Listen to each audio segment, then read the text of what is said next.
time to let it flow. We'll sketch and laugh, won't you come along? With every stroke we'll sing our song. Treble draw, let your imagination soar. Treble draw, bring art to every door. No need to be perfect, just have some fun. Treble draw for everyone.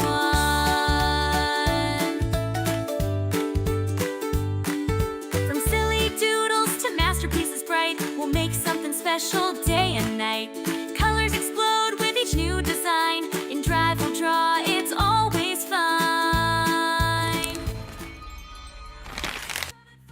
And we are live. I welcome everybody joining in tonight as we talk about some weird weapons of the United States government. These are real weapons. These are not going to be something that I have to be caveat and be like, these are assumed weapons. No, they're actual weapons. Well, some aren't weapons, but they're still weird devices used out of animals. Some live, some dead, some faked. But it's still of that mindset. So we're going to be doing that tonight as we do some artwork. As per usual, we're going to be doing some art. Tonight, I'm kind of working on some Demon Blade, but we might switch over to some of Witchin as well, because both are needing to get done as we have been working. Let's see, actually, I'm going to delete some of this because I've redone a panel that I started, and I was like, I'm not liking it, so I'm going to have to redo it. But I welcome everybody to join in with chat or whatnot. I don't know why I have this layer. Okay. So, when we talk about stuff like the weirdness that is these devices that the government has found or been used, every one of them has been basically made public. The first one we're going to hit is all the way back in World War II. Was a device to use against the Nazis that they had in their order. I don't think I want to make the mouth that big, but I do kind of want to make it exaggerated. So in this case, we're having a device that was essentially used to deal with the manufacturing plants. So, you know, you'd have a weapons factory. We had them here in the US. They had a weapons factory, you know, back in Germany. And in order to deal with those factories, we would have spies. And those spies would go in and use this device as a means to load up. Hi, Cyrus. I've read Demon Blade 2013 and Demon Blade on the Demon Blade site. Good. Glad you read it. I'm glad I got it out finally for people to read it, so they can read the original. Well, the 2013 original. I do have earlier versions of Demon Blade that appeared in public, but those are hard to get the paperwork. No problem.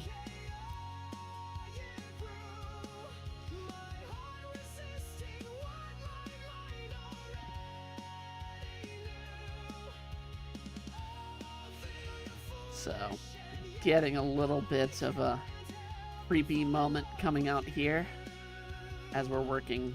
It's not working. That's not. I gotta work on the face a little bit better.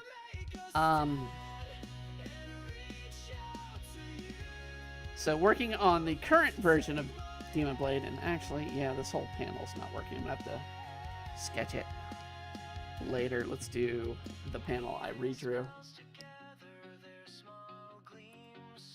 So, in the comic, what's going on here is literally what will be seen publicly in about 3 weeks. As Tetra has a little, I don't know if I want to call them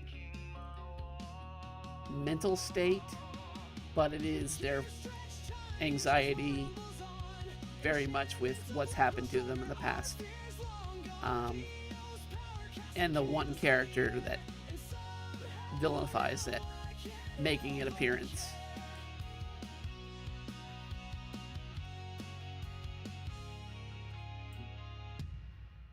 So we have the Legless Man, as he's called.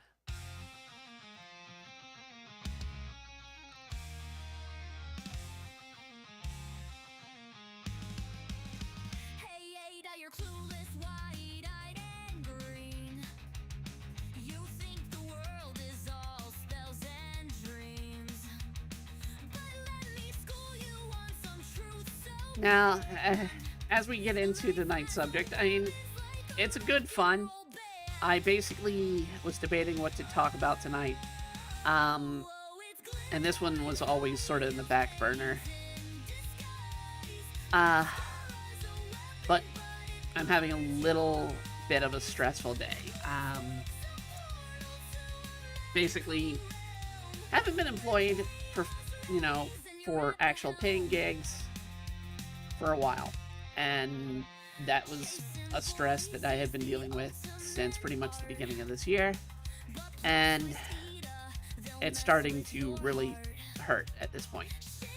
And what didn't help with that hurt is my car breaking down. So, given I have a very old car and whatnot, so I'm not surprised it broke down. But at the same time, it's not something I wanted to hit at today. It's like, really, it's like, great. So, in order to counteract that, you guys are going to start seeing some new stuff from me. Not just, the traditional comics, but some graphic stuff. Chapters 4 and 5 really didn't have magical Tetsu. Girl Tetsu. Yeah, back then I was debating on making Tetsu trans. I wasn't debating, my own issue of trans, it was making Tetsu trans. The decision to make even Kyle and Tetsu's relationship in the series did not occur until that chapter. And I liked the decision, and ever since I was like, oh, well, I mean, it's part of the reason why 2015 exists, because I needed more of Tetsu's background, because we basically just gave him no personality for the main character of a comic, and so I needed to develop that, so characters like the Legless Man, like Kyle's relationship with Tetsu, and how Tetsu became Tetra, all of that was last minute thought. So, but yeah, Magical Girl Tetsu in 4 and 5 was only decided in 2015 run. I had decided on chapter 3 I was going to make sure that, chapter 2 technically, that the trans issue was going to be noted for Tetsu, and early on, and then the whole Magical Girl joke in chapters 4 and 5 came about basically because it was like, Tetsu, this design for Tetsu in this issue is very cutesy, and it's like, it's a magical girl. It's a magical girl transformation. It's like, great. That's what they're going to believe it is. The public will believe it that, and they'll play into it. And so that's where that idea came from.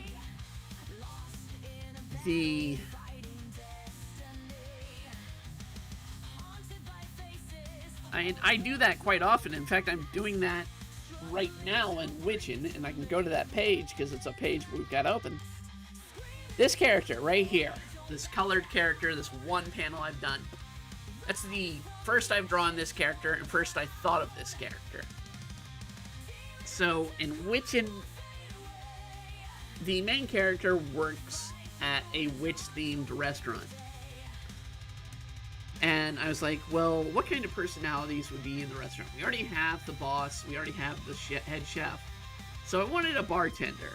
And I decided, let me have a very childlike, lowly girl who's probably about age 30 in real life as a bartender, who could barely see over the bar without getting a ladder or a stool. So that's sort of the running gag I'm running into here. I don't have a name for her. The design literally was made up about 2 hours ago. So I'm gonna have to get a name for her by the time I get to it. But I mean, you get little scenes here.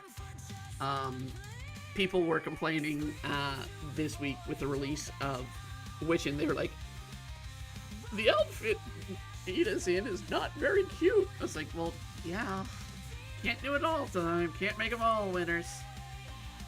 I mean, technically the outfit Petra and Mai and Ino have been in up until this point has been, just a regular football jersey as of late. And Demon Blade, so there's not much development in, character style wise. I need to try and work the finger a little bit better, but it's meant so he looks like he's coming at you to try and grab you. Okay.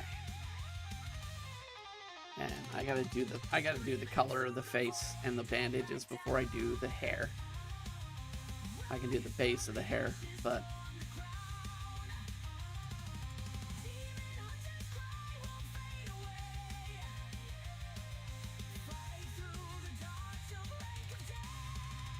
yeah, I mean, up until the panel that I drew in the 2013 of Tetsu, or Tetra, effectively convincing Kyle to fight off Yoku and his spirit possessing him.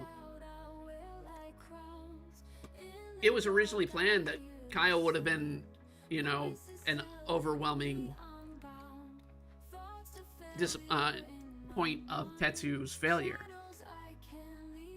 and that Yoku was going to continue to possess him. But then I was like, no. I need a villain that does something even better. And so the concept of Yoku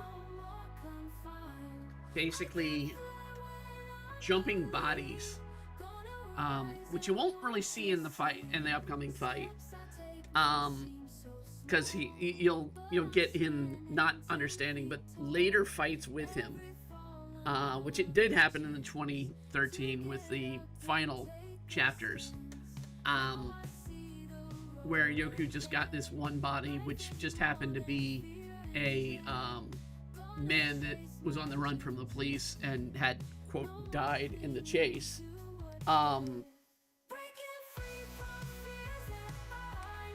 That he basically took over this body and used it to fight, and then once it was useless to him, he'd jump out the body and leave it there. But he doesn't know that as of the Kyle fight, that he has to have a contract, which he can't form because he would need somebody like Mai or Ino to do that. And it was the big to-do when I had, the Kaji element in Chapter 9, and big to-do when I had story come and develop with Mai and Tetsu at the beginning. It's like, we need to form a contract, and Yoku's not going to form a contract because he doesn't have the means or the knowledge how to. And it's a weakness that Tetsu can, abuse from him. So, actually, that probably should be all black there.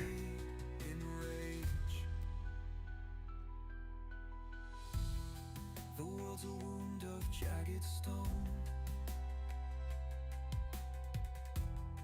a place I vowed they'd never roam.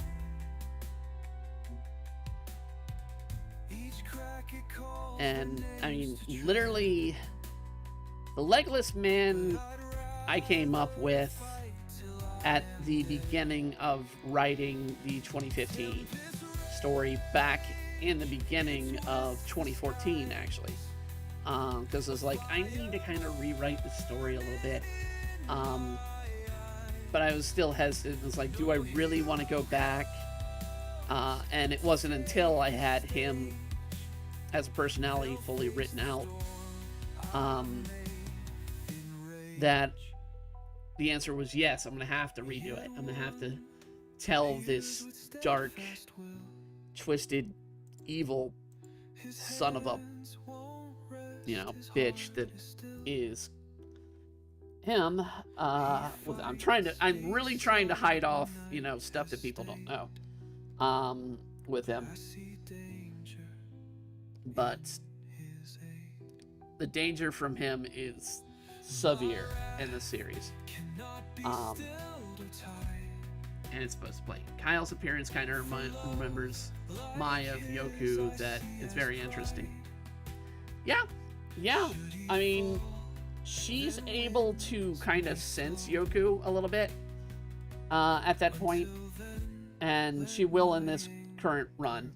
She's gonna feel something's off, but at the same time, Mai's own feelings for Tetsu should probably be also included in the concept of maybe it's her feelings being a little jealous that Kyle gets to have this relationship that she wished she could.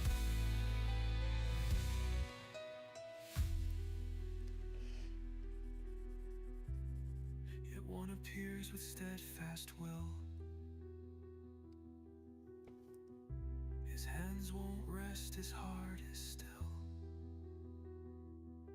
He fights beside when night has stayed. So, But I see danger. I'm just trying to keep track of the time that when we have to do certain things. It's like, okay.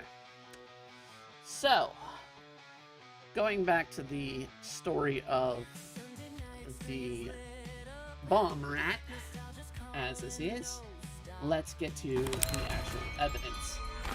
So, in World War II, bomb rats were snuck in by our spies and put into what was a way to burn off the pests that were in places like gun manufacturers or other places. And basically, simply put, these rats were stuffed with TNT and plastic explosive. So what would happen is they put it in the pile of dead rats to burn, which they would do, and Germany would throw them in the furnaces, and all of a sudden the furnace explodes, and causes a seriously big problem for the entire scenario that is of Germany. I'm curious about the anti-tank dog. Okay, it's just a trainee dog. So this was devised as very much, and I mean, this is the drawn of it. So you have the primer, you have the pencil, and then this is all explosive in here. So by 1941, Germany had already subjugated half of Europe. The Luftwaffe was raining bombs down on the cities of Britain, and U-boats were inflicting terrible losses along the Allied ship routes. Britain needed a new weapon. The way was to hinder was threatening Germans in any way. The cat bomb had failed. The bat bomb had not been dreamt up. But what wonder was saw on the German onslaught. Under leadership of Charles Fraser Smith, a man created inspiring Ian Fleming's James Bond. The SOE hits known as a succession of whose job it was to carry special tools and vary equipment. The team proposed a new chaos-inducing gadget, the Rat Bomb. The mechanics were simple, concept and bizarre, and nicely summed up by an exact diagram. The rat skinned, the skin being sewn up and filled with PE, assumed, so plastic explosive, assumed the shape of the dead rat. Standard number 6 primer was set inside, initiating by all means a short length of safety fuse. Number 27 detonator crumpled up on one end and a copper tube igniter on the other. The rat is then left amongst the coal beside the boiler, and the flames ignite the safety fuse when the rat is thrown into the fire, as in the case of a pencil-timed fuse. Let me see if I can find a picture of the bomb rat.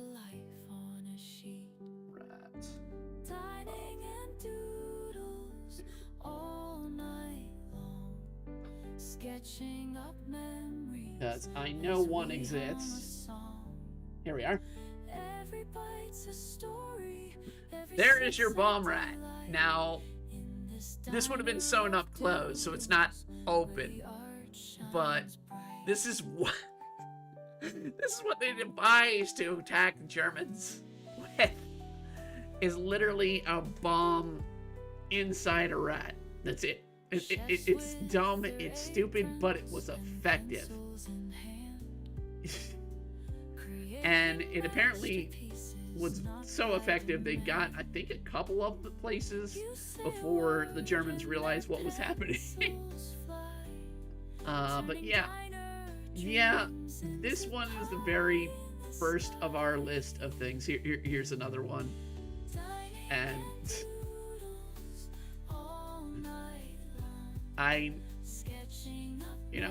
when you're not thinking and you're just like, oh, a rat, let's just shove it in the burn with the coal, just get that furnace going. And it would destroy and hinder production, which was all it was based off of. But the connection of the Ian Fleming and James Bond connection is always amusing. But to have one of these it's just hilarious. So when we come back, we're gonna go up a few years, and we're gonna talk about Acoustic. So when we come back to doing stories, we'll talk about the CIA's Acoustic Kitty when we come back to the talk. Plus, yes, this is the weirdness that we're kind of in for tonight. I just need something silly to distract me from being pissed right now at bad things happening in life. But they're not horrible. I'm not going to be out on the street. I'm not going to, there's a lot of things that aren't going to happen to me. But it's still, I need to do something to bring in income, and so I'm going to be doing a few things. One will be the Demon Blade soundtrack. You're hearing a lot of those songs play on all our streams, but I have a few others that we've never released, or versions of that are far different. So that's going to be one of the things. I'm planning to release some notebooks and whatnot that are designed by me through Amazon. That's going to be another thing. Little simple things that can sell. All while I'm trying to get work and whatnot. So I think chapter 20 have pages out of order. I'll have to look. It's possible that when I loaded them, the pages are out of order. I haven't really given a serious look at it because I've been focused on that and a couple other things. That was my run through Sunday real quickly.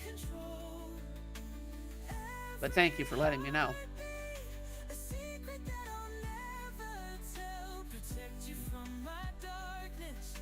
Oh crap. Alright, hold on a second. I'm getting a little too ahead of myself here. I need to do another step that I'm missing first.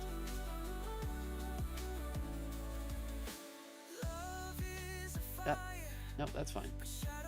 Okay. Technically, he should have bandages on his neck as well.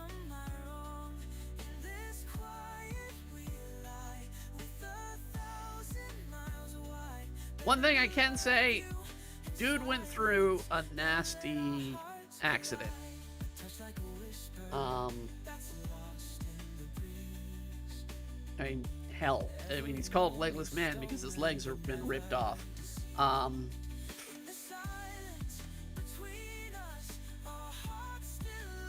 But as to who he is and the danger he poses, both in present day and in past day to Tetsu. Of course, as the series acknowledges, he is sort of the person in the darkness that is Tetsu, where Tetsu has to go for the blade. He's that darkness. This guy is the darkness, so I've gotta make him, evil and all that to really build up how bad he is. And so we should actually have another bandage there.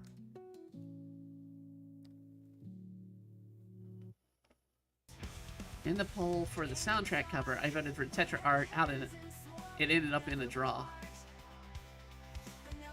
You want to see the end of the two end up draw?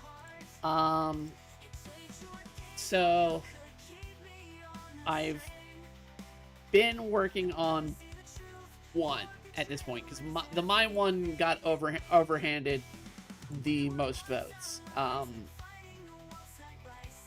At this point, I just need to get to where they are, and I have been doing a little change to the music collection for so this is my cover right now as is. I might do a little bit more changes to it. Let me scroll up so you can see the full. So, and this is the Tetra cover as it was colored in.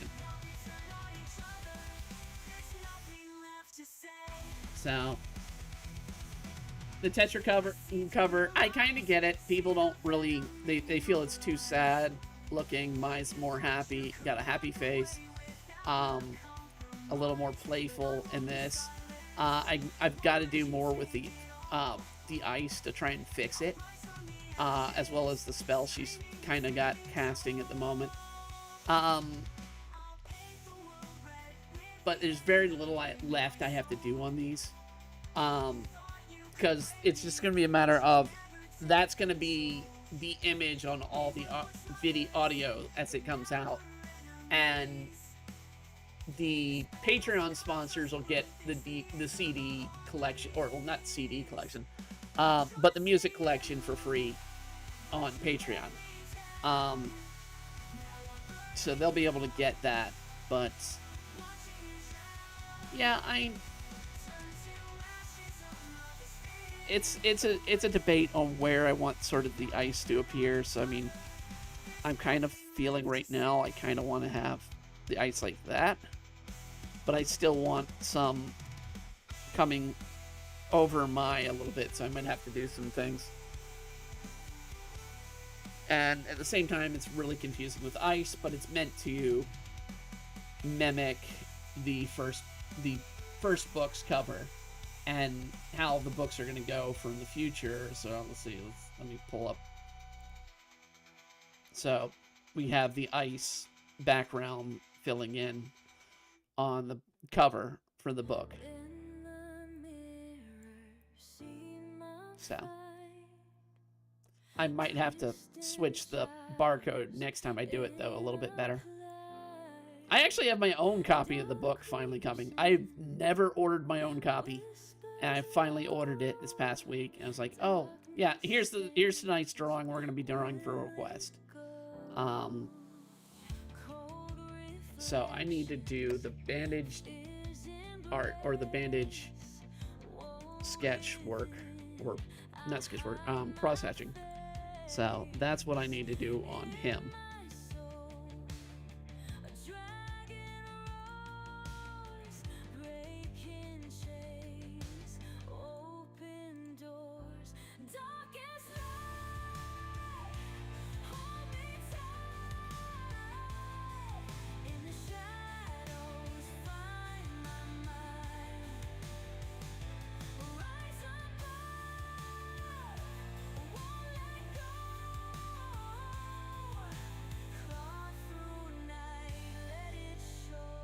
And more spot.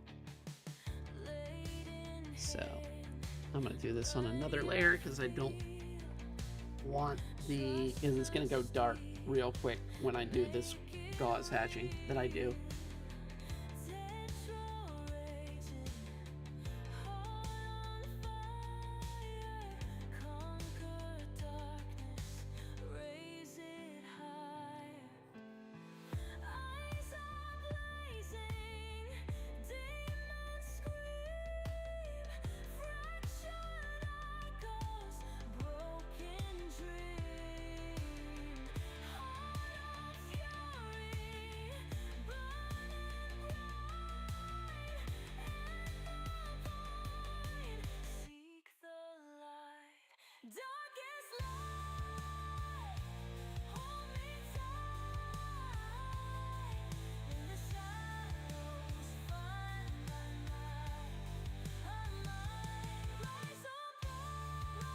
So I kind of want to soften that a little bit.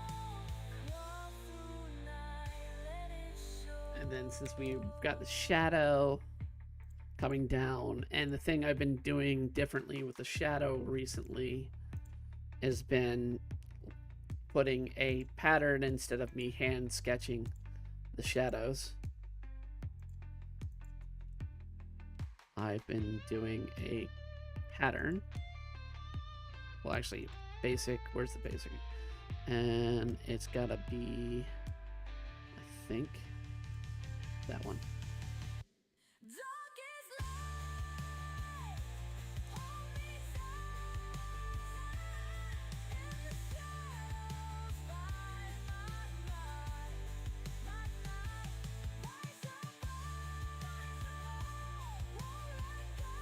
Okay.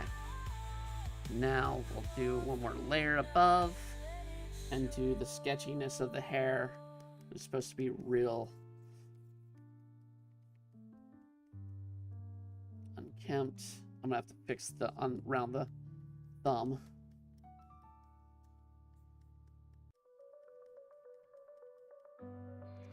And I gotta do his facial hair as well. So.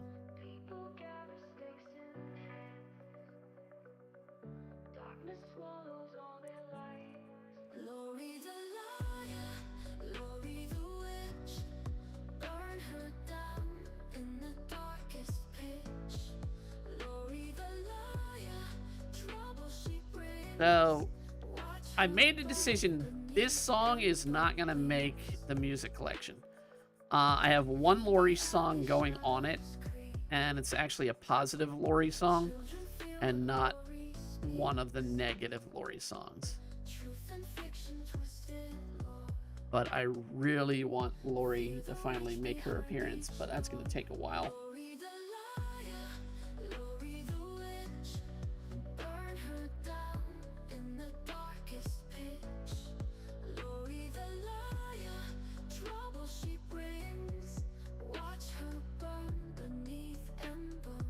And I do have a song that I cannot get the AI to do that'll be in the series. And I mean, you're going to hear Magical Girl probably sometime tonight. That song will be in the current chapter at some point. Yeah, I still don't know who the Legless Man is. Very plot twisting when revealed in the comic. Yeah. I mean, the main thing to take from it is the origin of Tetsu's darkness. And you know that basically something happened that the man caused more wounds to Tetsu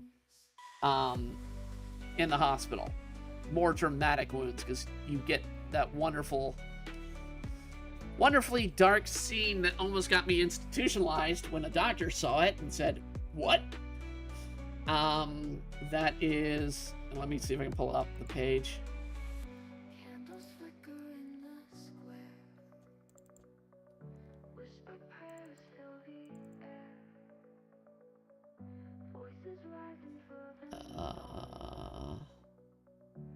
Actually, no, it would not.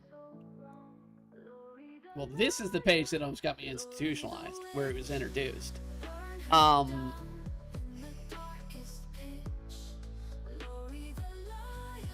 But they were more concerned with, I think it was chapter 5 that had the reveal of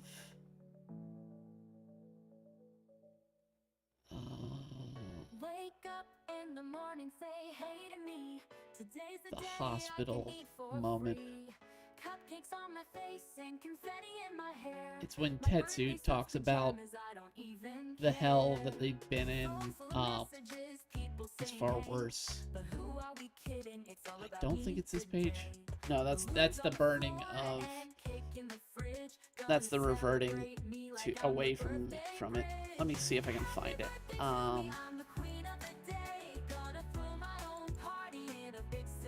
Delayed. Okay. It's either 4 or 5. I know which one of them has it.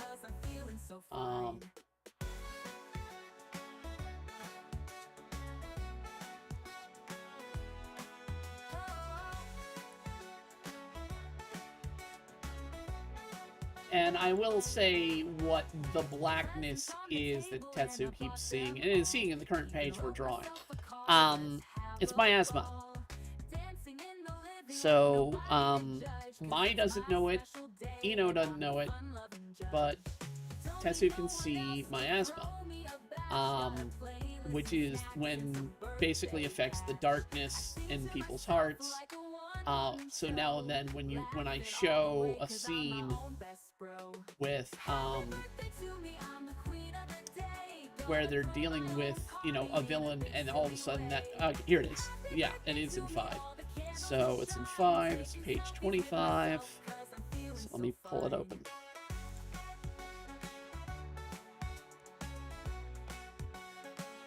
Uh, 25. This scene shows you the after effects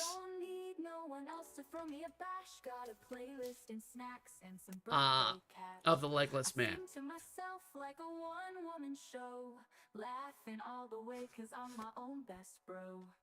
And that's a kitchen knife. Not a regular, you know, not a sharp chicken knife. A regular dinner knife stabbed in Tetsu's neck.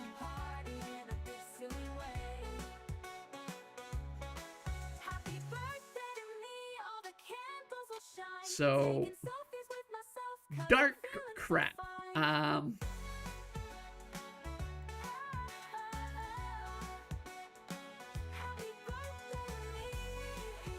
The guy is not good in the slightest.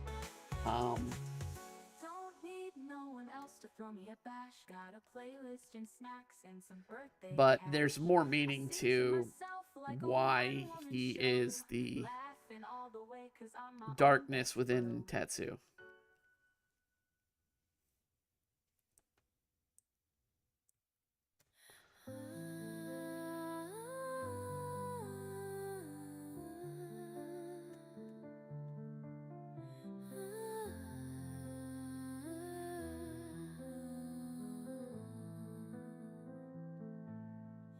And that's pretty much what this scene's gonna show. It's more Tetra being tormented by the darkness. And in many ways, it feeds into the legend of a demon blade. where madness, the wielder can go into madness, and a lot of Tetra seeing the darkness, seeing the legless man, is their mind fighting off the darkness. It's very funny seeing Lori asking Tetsu about her boyfriend again. Yeah. That's back when Tetra is denying herself of a relationship, and that'll still occur. It will be... She'll be more perceptive to having Kyle around, but at the same time, you'll still have what went on within chapter 18, or in the chapters with the demon frog, where the frog is, sort of the catch-all to bring the two of them closer together.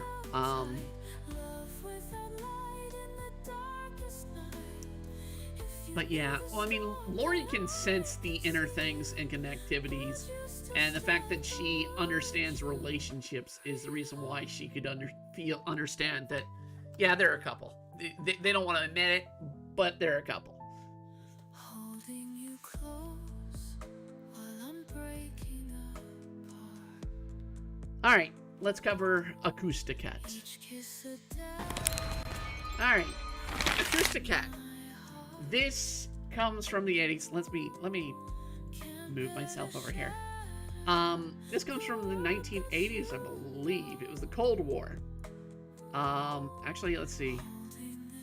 Cold War Exhibit A, the Acoustic Kitty. Top secret CIA research program that tested whether house cats could be used to spy on Soviet operatives. If it sounds like a plot out of a bad movie in 1966, it was, with a dog instead of a cat. So it was a bad movie from that time.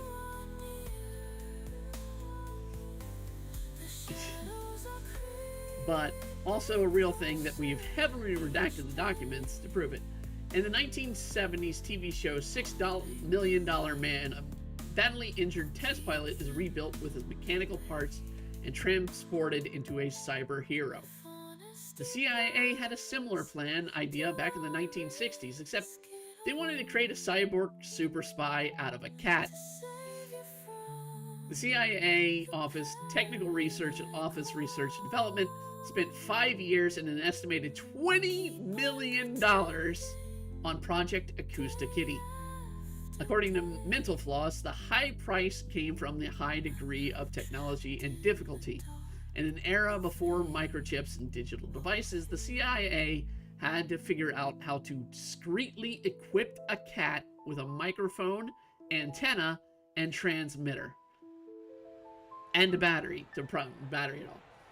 In the end, a 3¼ inch, 2-centimeter transmitter was implanted on the base of a cat's skull. A microphone was stitched into its ear canal, and an antenna was woven into the fur of the cat's tail.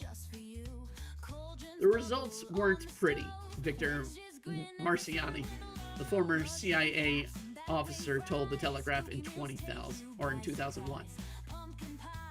The worst was yet to come.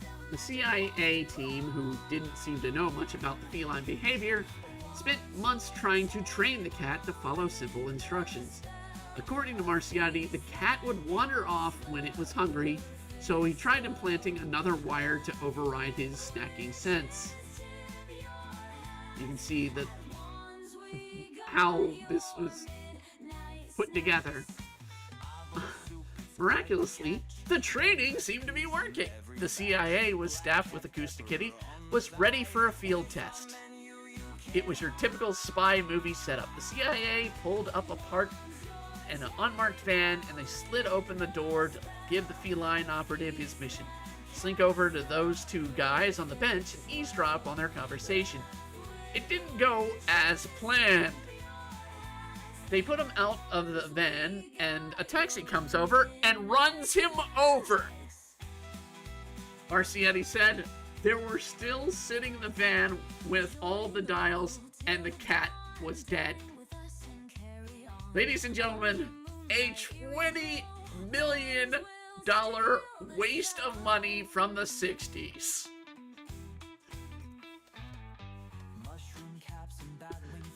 that is Acoustic.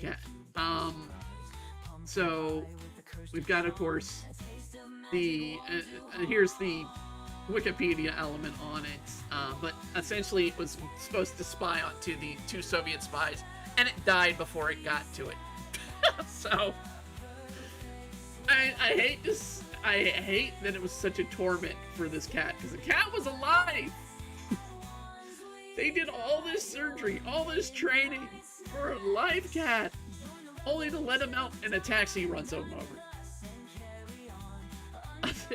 I kid you not.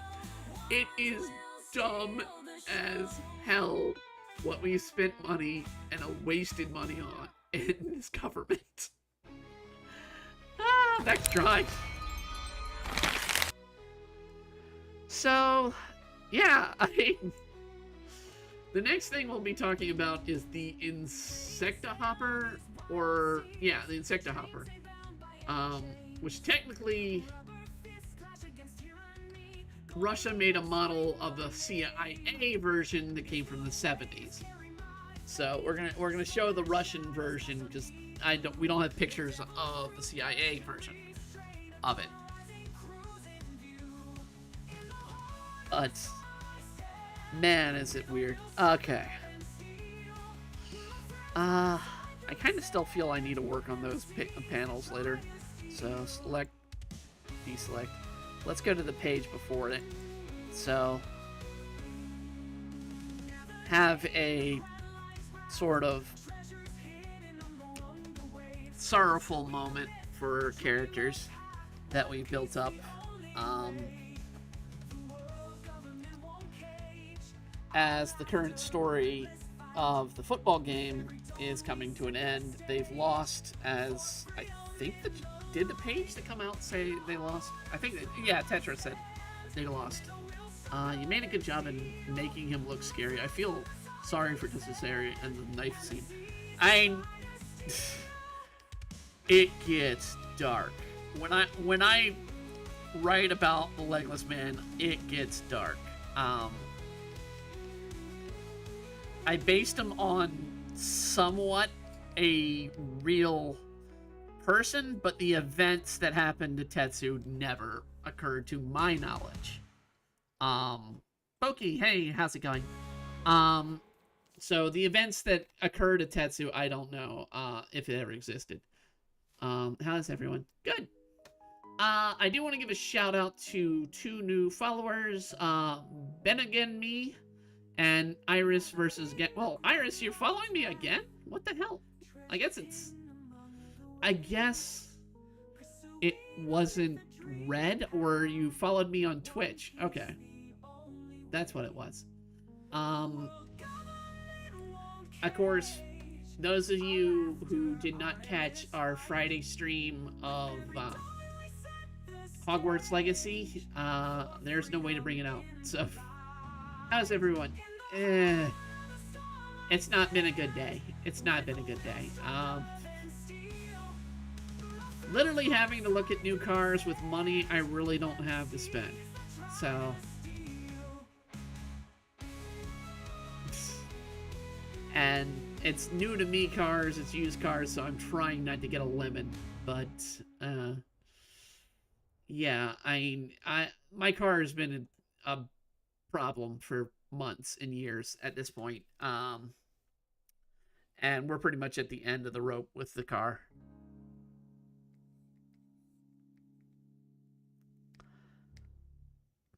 But other than that, Miss Lincoln, how was the play?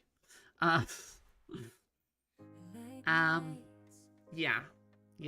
Between that and I'm having to do a lot of work for catching up on comics, trying to do a lot of get my health in order by exercising and getting up, and that's being a struggle because I'm trying to get my ass up at 6 before heat hits in. And trying to keep a normal sleep schedule, and that's a problem. But yeah, I worked on the farm today. I didn't get any water breaks, got a tremendous headache, and as a result, well, I mean, good working on the farm, Pokey. I kind of wish I had a farm to work on. I wish I had land to grow stuff. But I really don't. I live in a tiny apartment. And am likely, because of my health conditions, I'm going to have to probably be on disability. We're in talks now, but we'll see.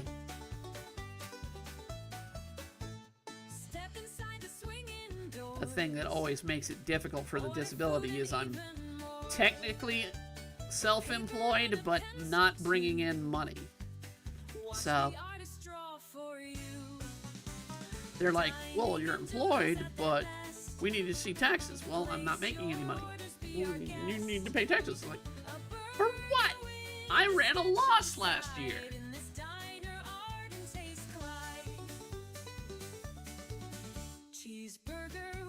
We spent a lot of money on the new setup of the computer last year.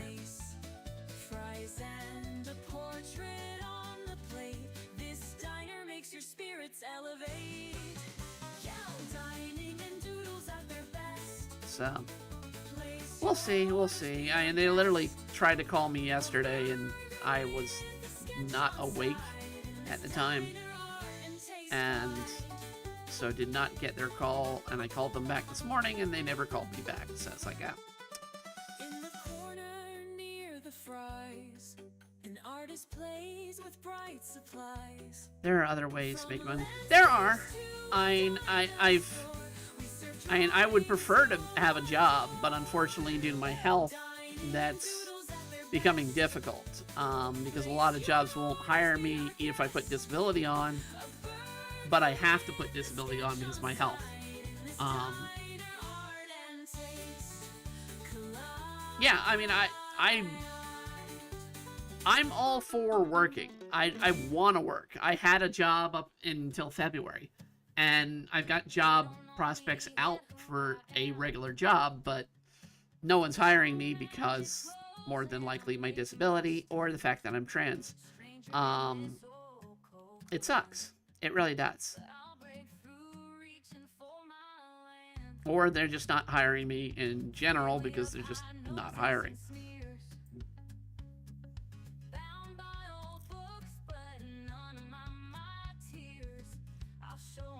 And I've got other means coming along the lines to help, but it's a lot of individual try to make my own money.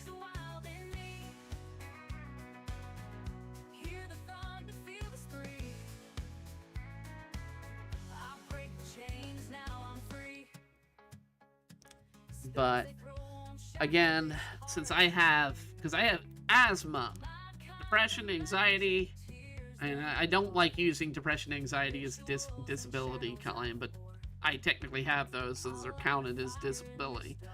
And gastroparesis, and I have to report the asthma and gastroparesis for any job I apply. And that's what kicks me in the ass. I mean, I could get away with not saying this, I have depression, anxiety, because those are something that everybody kind of suffers.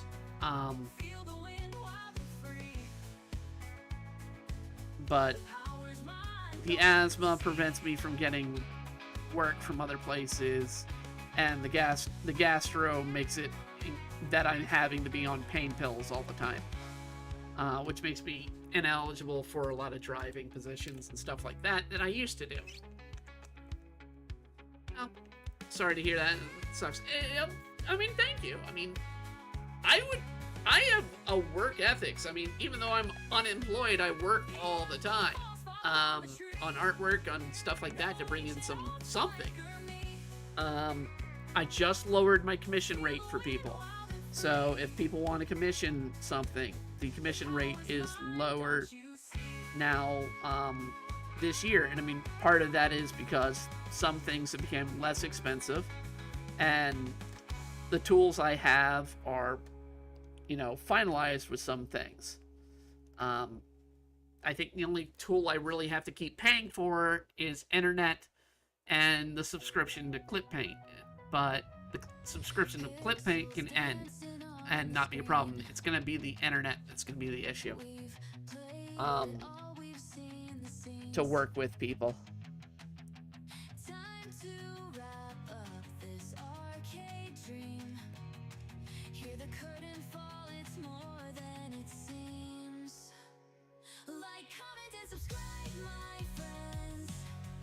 That's great, yeah.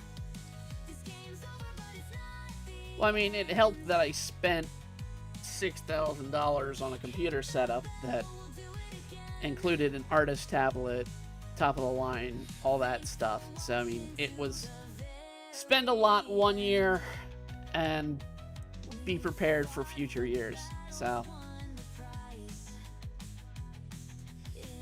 I mean, there's some minor things I've had to buy. I mean, I literally am waiting for a keyboard to come in for my computer because my old one is like 11 to 12 years and it's starting to get to the point where the keys will be a problem.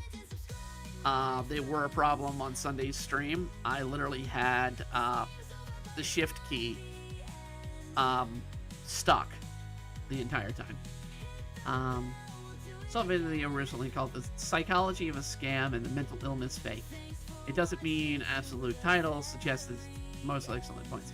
I mean,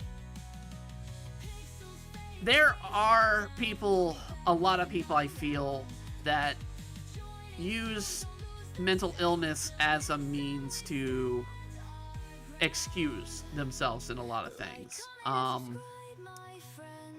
don't feel that it's the concept of mental illness is a fake, because I've dealt with people and I'm good friends with a person who's a counselor for the worst cases of mental health illness, and I deal with it with the county that helps me out with my living situation.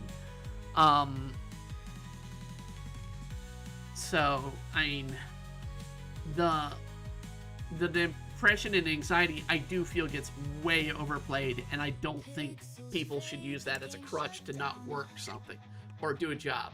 I really don't. At the same time, it's probably certain jobs that would not be fit to work those jobs. But there's definitely people who have abused the system with that, and that really upsets me a little bit when I see the people abuse it. And we've called out the people who claim they're trans a few times, that are doing it to just kind of think it's the cool thing, and not really realizing how much what it means and what it places on their body. And if they really are, they're not going through the mental, confronting it mentally. I'm not going to go too far into mental illness is fake, but if someone doesn't have a proper exercise and diet and bad habits, then of course they're going to have issues. Yeah. I wrote it in 11 Kingdoms, which I'm trying to get back out on Amazon, and in audiobook too. 11 Kingdoms back in 2013, I said, because the main character suffers horribly from anxiety, to the point of sheer-on panic attacks. She is advised by her counselor at the beginning of the story to get out and exercise, literally, and eat regular meals, work a regular schedule, and get out and exercise. You wrote a book? Yes, I wrote a book. I wrote a novel, and you can read it technically online, but I need to get it finalized, and we're gonna get a hard copy coming out. But let me see if I can get the book cover out. So a 800 and some paged science fiction novel, to be honest. Let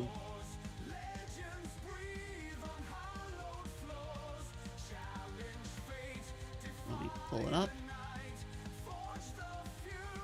Where is the cover?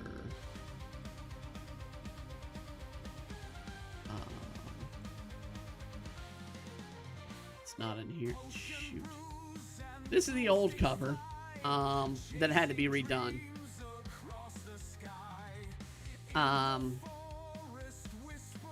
The newer cover, I'll just do this. I'll open it up in my DeviantArt. Let's see.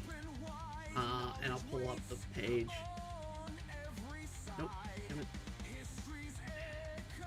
I've been having issues with programs as well today. And that's been something just more infuriating. Alright.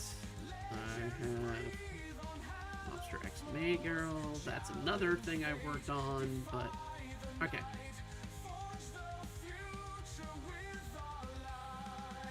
I kind of feel like I need to work a little bit more on this image, but yeah. I feel Fawn here needs to be better worked. I don't like the way her face is before I do the finalized book. And I might do a little bit more touch up with some new techniques and whatnot I've learned. But, yeah, I wrote a novel, and a couple things I predicted in 2013 that came out in the original release of the book have come true. And that's the scariest part. The number one thing is Neuralink.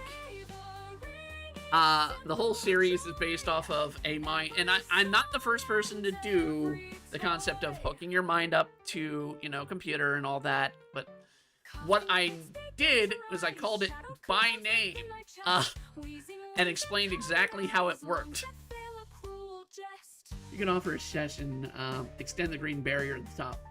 That was originally planned. I'm probably going to redo that, but the key things here is I got to redo the girls, and this a little bit, but I need to keep the silhouette stuff down here working, because it's relevant of the fictional world of the story down here in the underwater, while as you have DC in the upper, because the story takes place in a futuristic version of Washington. So, yeah, I'm looking to re-release it. Once I get caught up with my comic work, hopefully this week, I can start working on redoing the cover a little bit better, and finish it up. And then also finish working on, because I already started finishing up on the actual book. The look of it and everything. I still have, because I had a bunch of, actually, let me see if I can go back.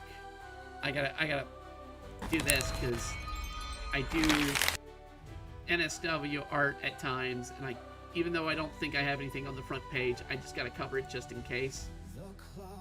We've had one slip up once on stream, and we had it edited out of stream. But yeah, out of 32 chapters, I've done the artwork, sort of chapter cover artwork. This one really needs to get redone, because I am not happy with how that one came out. But yeah, little elements of this story. If you do Underwater City, it's not underwater. It's not underwater. It's sort of, basically the story is the world's biggest game is being made, and brought in, and where people can hook up and play virtually through a comm link, which brings their memory, their body functions can be performed as actual movement in the game. And the main character, who's a member of the team that creates the game, her mind is literally ripped from her body and brought into the game. But it's supposed to be a very heavily fantasy / sci-fi world, but with elements of mystery of who the one that is behind all this is and how to stop them. So I mean, this is our main villainess right here in the series. But it's about confronting one's fears, being a symbol of hope to people, and dealing with the anxiety one feels and confronting it. And at the same time, something that is very possible in the future, which is a form of digital kidnapping, is what it's called in the series. And it's called 11 Kingdoms because the game, each parts of the world competes in different kingdoms, and of those kingdoms, each country can take part, but they have to deal with, you know, cheating and all this other stuff that goes on in the game. And there's a huge suspicion of who's what and whatnot. It's a great story. People have read it, loved it, but it needed some editing down, which is why we had to pull it from Amazon in 2013, and I just have not had the time to focus on it as much as I'd love to. Yeah, no, I designed the character to simply be the villainess in that series is meant to be a wireframed creature. Basically, it's a character that was never finished, and so all that the people see is the wireframe form as this evil creature. Right, but look, it will be out again soon. So yeah, the art's very good. Thank you. I do need to finish. Like I said, that we had up to 19. There are 32 chapters in all of the book, and like I said, I am gonna do an audio book with it when I drop it. But I'm not gonna be the voice of it. We're gonna probably have AI do the audiobook, but I'm gonna have to really listen through the AI, because there are moments in previous attempts where I had readers do it, and it would come out weird. Let's get to our talk session of the second half here. So the Insecticopter. Let's get into the Wikipedia part of this. The Insecticopter is a mini unmanned aerial vehicle developed by the United States Central Intelligence Agency, researched and developed in the offices of the 1970s. The Insecticopter was the size of a dragonfly. It was hand-painted to look like one, and is powered by a miniature fluidic oscillator to propel the wings up and down, and to proper rate of provide lift and thrust. A small amount of the propellant produced in the gas to drive the oscillator, and an extra thrust to come with excess gas and venting the rear. The project was abandoned when the Insecticopter was found to be too difficult to control in crosswinds. It was revealed in the public in December 2003 at the CIA Museum. So this is, let me see if I can get a closer view. No, I can't. Alright, this is the Insecticopter that the CIA developed. This is the Russian version. So, Russian intelligence made the model in the CIA's 1976 Insecticopter. They carried a microphone. It was too small to remotely be controlled, and there's no surveillance equipment tiny enough to carry. Today, the intelligence agencies use similar devices that are fully controllable and can carry out surveillance, and are even smaller. So, the third weapon / device, again, this is Spyware. I think, yeah, the most deadliest we're having here is the bomb rats that we talked about in the beginning. So, next when we come back, we're going to talk about Charlie the Catfish Robotic Spy. But that's when we come back to it.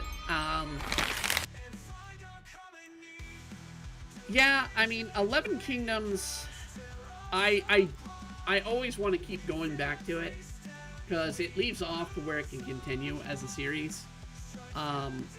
But I made sure to leave it open and a lot of the story is very much about what is a soul, and can it be replicated in digital form? Can we upload our consciousness and all that? And then if that could be done, would it be considered a crime if you could take that consciousness and steal it? Because you'd have digital data. Somebody could just steal that data. And so that's where it does. Why doesn't each spy critter ask for consent first? Well, the insectoid was completely a robot. It wasn't a actual creature. The acoustic cat and the rat were actual creatures. The catfish, I believe, is also a robot. So both of them are non-living creatures. Now, we have trained dogs, we've trained pigeons, we've trained dolphins, we've trained actual seals, all to help in war.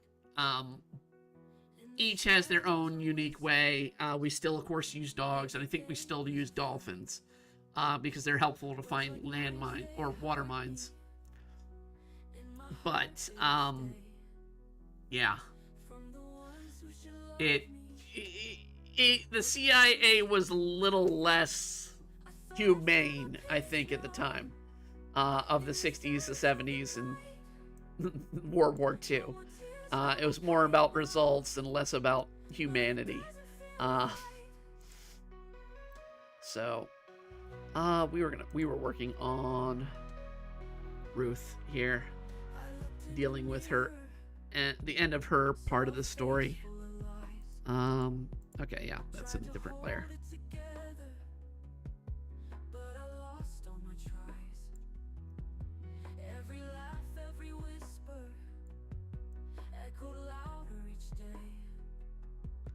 I do feel I kind of been switching a lot in Demon Blade between those two. At the time, thank God. Yeah.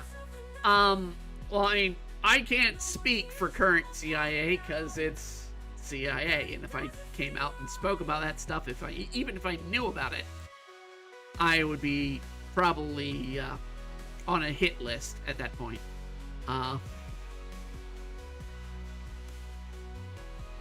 You don't go around speaking CIA secrets without them being revealed publicly. Tried to hold it together, but I lost all my tries. Every laugh, every whisper echoed louder each day. Okay. From family and but yeah.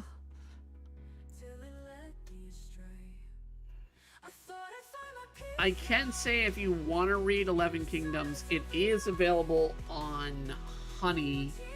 I believe that's the title of the site, because it was released there along with my other written work, which is Magic Girl versus, or Maid versus, not Maid versus, Mobster versus Maid Girl, or Mobster Maid Girl. I can open that series, or the cover of that series as well. That one's not completed. That was a sort of light novel, individual chapter release series. And let's see. It was me playing off the really, really long titles that actually became into a actual story. And this is the series cover. And yes, that is it's supposed to be the goddess of fate who is very indecisive. And the whole concept is a Japanese Yakuza badass boss is reborn into a fantasy world and has to basically has committed to punching a god in the face, but they have to do that. They have to go through a demon lord, and they're reborn as a maid. Uh, so we have the awkwardness of their past life and how the world comes about um, in that series. And a lot of that was meant to be humor. But then I got to writing the Lust story, which is what hasn't been finished fully. Eventually I might finish that one. This one's on Tapas too, right? Yeah. Monster X Maid Girl is on Tapas. At least the chapters that are available. I do like it. It's just really hard to try and do something unique that is not done before by isekai books. And it was mainly meant to be a joke in the first place, but people wanted it to continue, and that's how we are where we are with that. That's not the right layer. Did I do her on the... No, I did not do her on that. What layer is she on? Okay, she's on that layer. No. What the hell?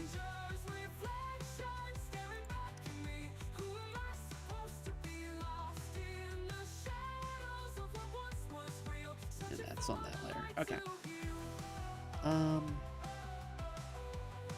I got a lot of stories I do want to tell. I mean, of course, we're also working on Shattered World of the Uninvited. That's the current novel I've been working on. That one, another one, sort of like an isekai. YouTube gonna slay you for NSFW. It did not show anything. It is a legal adult. There's nothing shown. I can publicly air that and on television. There's nothing actually shown. A lot of wonders that is, you know, setting up, and it's technically art. It's not me showing an actual nude. So, like I said, we've had that once, and YouTube did not strike us by the time I got the chance to edit it.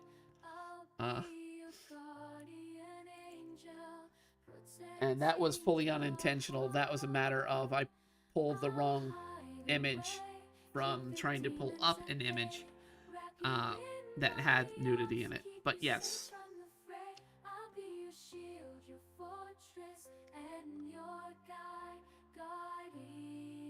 Getting a lot of messages from family. Oh wait, that's not the right color of her outfit. You get that ready. Right. Okay.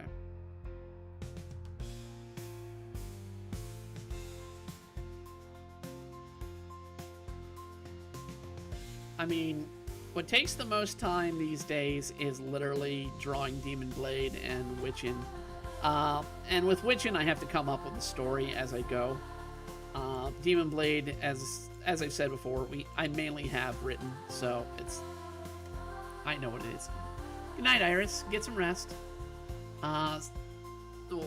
Good night, Boki, as well. You deserve the rest if you've been working on a farm. Honestly, wish I was out there working it myself.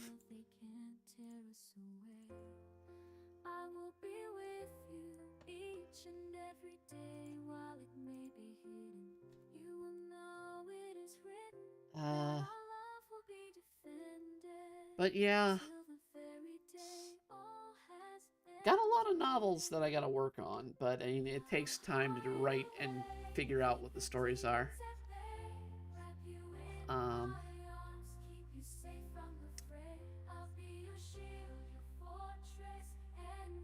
Tina Rena? By the way, your character kind of looks like Tina Rena. I have not seen... Let me look up Tina Rena. Tina Rena.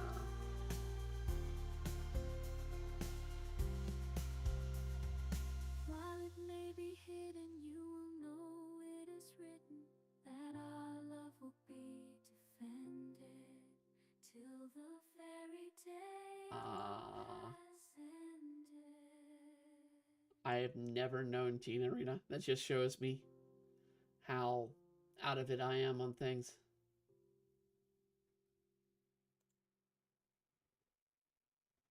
Only thing I'm getting is she is nothing like it. She has the hair color, but yeah.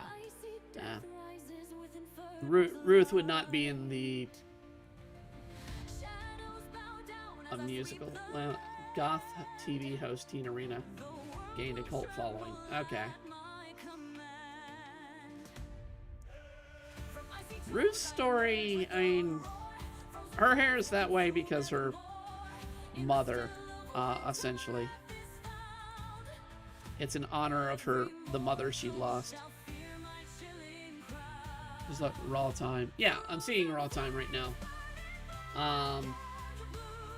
I do see her with a multiple hair color, and I get what you're saying there. But in Ruth's case, it's her mom. We addressed it a bit in Chapter 9. That with the death of her mom, she basically has taken on that. Both she and her father have taken on a blonde streak in their hair. Now I was giving a good night to Pokey. Oh, you were giving a good night to Pokey. Okay.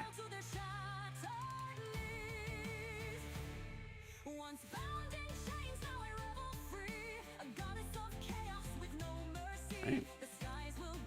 This is a character song that has not been introduced. But this is a Demon Blade character, and this is making the soundtrack.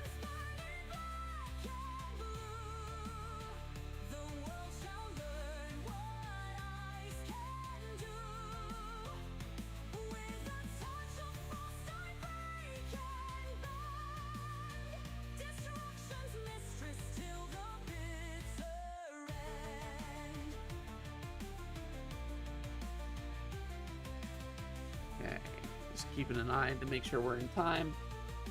Alright, I gotta do, since I'm doing Ruth, I gotta do Kenji. Or Kaji, excuse me, not Kenji. Thinking of a different character from a different thing. Actually, there is a Kenji in Demon Blade. It's Mai's brother, damn it. Mai's first brother, because Mai's the eldest. Kenji would be the second oldest. It's a beautiful mess. Trying inspiration, no rules, no stress, sketching lines and shapes. Bringing worlds to life, I's got the talent, she'll guide you through the night. Pencil strokes dancing across the page. Let your imagination break out its cage. Abstract or realistic, it's all up to you. Turning in doodles, I's got the clue.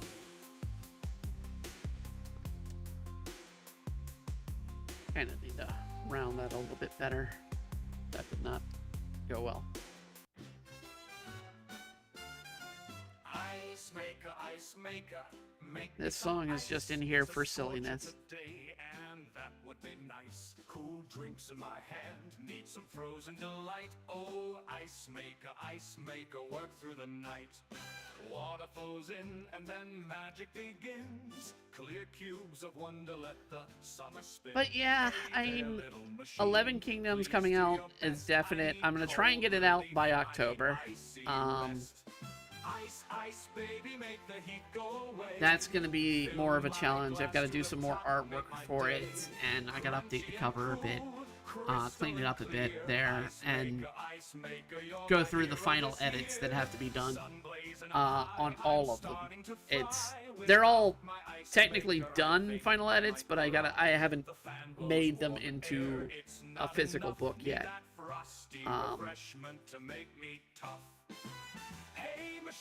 And then I gotta do the art for chapters 20 to 32. That'll be their cover pages. And fix a few pages. Ice, baby, make the heat go away. Fill my glass to the top, make my day. Crunchy and cool, crystal and clear. Ice maker, you're my hero this year. Most of Mai and Ino's brothers are kind of mean, right? The two that you have met so far are mean. well, one's stupid, sort of follow along, and the other one's mean. Kenji's the mean one. And he's meant to be that way. He despises that Mai's stronger than him, and that basically Spring looks to Mai as the one that would normally inherit the family. But now that Mai's dead, he can't do that with her. So it's technically going to Kaji, but there's literally a chapter, and it's much, much later in the series. Well, not a chapter, but an entire arc. That is the Heritage arc. That pits Ino up against her brothers. Along with a bunch of other characters. And it's the tournament arc of the series. But it's handled a bit better than a regular tournament arc, in my opinion. Where they're fighting these supernatural forces across, and the tournament honestly doesn't mean squat. And I mean, that's the case with the tournament arc. You need it not mean anything.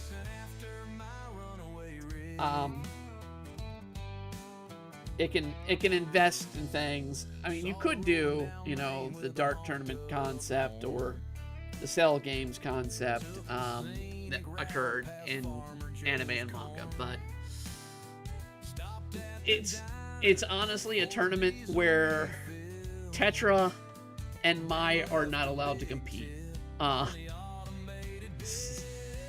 They're seen as too powerful at that point, that the two of them would dominate the competition.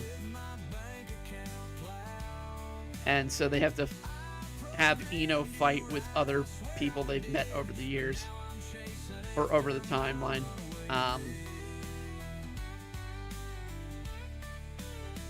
One being Hugh's girlfriend, and the other one being, let's see, I'm trying to think who else the other one was. It isn't, well, it might have been Miyuki, the priestess that's supposed to show up after Spring's arc. I'd have to reread what I had there, but yeah. It's very much an Ino focused arc, but when it comes down to the major fight, it's very much between a bunch of major forces, including the villain who has a connection to Spring, and Mai and Tetsu taking over. And by that point, spoilers, Mai gets a body by that point. Well, she'll have had it by that point.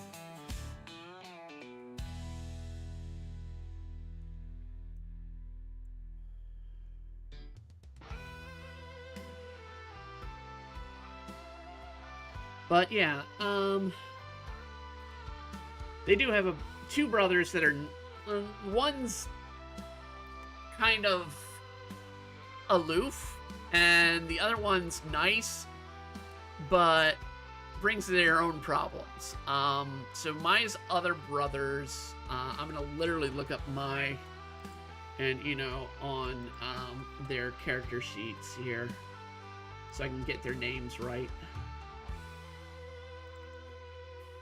Character arts. Mai. Nope, wrong one. My info. There we go. So the other brothers are called Nanaki or Naoki, Spring Yangi, and Takumi Spring Sadie. Naoki is a Drider, or part Dryad. And Takumi is literally Sadie. You've read the 2013. Sadie's the one that does the first test in Spring. It is her son. So it's half nymph. And the half nymph is interesting in the story. a half-nymph male. Quite interesting in that story. But, I mean, he both of them respect Mai and Ino, but Kenji and Riku are the tormentors of the family. So, and Riku is half Earth Elemental, and Kenji is half, I think it is Manoneko. It's one of the cat spirits of the past in Japan. That's supposed to be protective cat spirits. He's not as strong as he thinks he is, but he kind of places himself as the I'm better than you character. And the only person he's gotten his ass kicked by is Mai. Mostly, so. Well, Spring himself. None of them have been able to defeat Spring. Not even Mai. But yeah. They're okay brothers. I mean, yeah, Kenji's an asshole, but they're okay. They're not meant to be goody-goody guys, but they're all in running for Spring's heritage. And then there's technically the 8th child that he wants to create with Tetra. But that's Spring. That's all Spring. Let's go to the last story here. So meet Catfish Charlie, the CIA's robotic spy. The evolution of underwater robots from the start, smart torpedoes to surveillance fish. So, in 1961, Tom Rogers of Leo Burnett Agency created Charlie the Tuna, a jive-talking cartoon mascot and spokesfish of Starkist brand, a popular ad campaign for several decades, and catchphrase "Sorry, Charlie" quickly hooked itself into American lexicon. When the CIA Office of Advanced Technologies and Programs started conducting some fish-focused research in the 1990s, Charlie must have seemed like the perfect code name.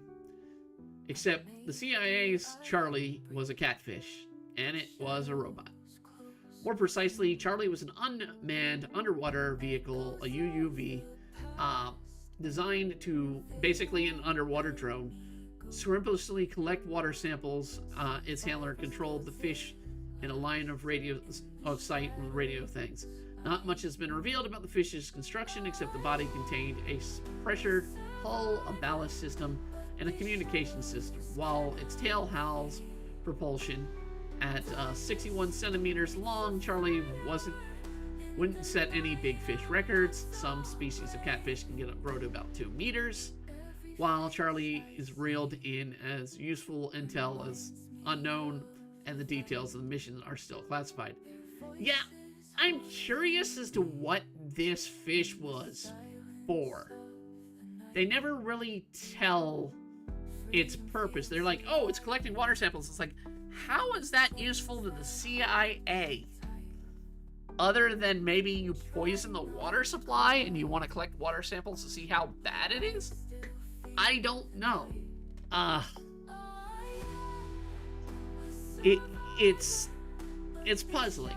But I mean, since they're not giving the info, we'll go into the other bit here.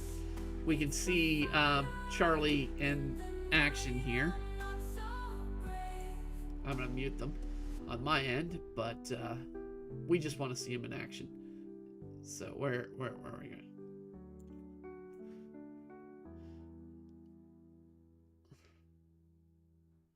It really doesn't even say what they're used for. So there we go. That's Charlie in action, apparently.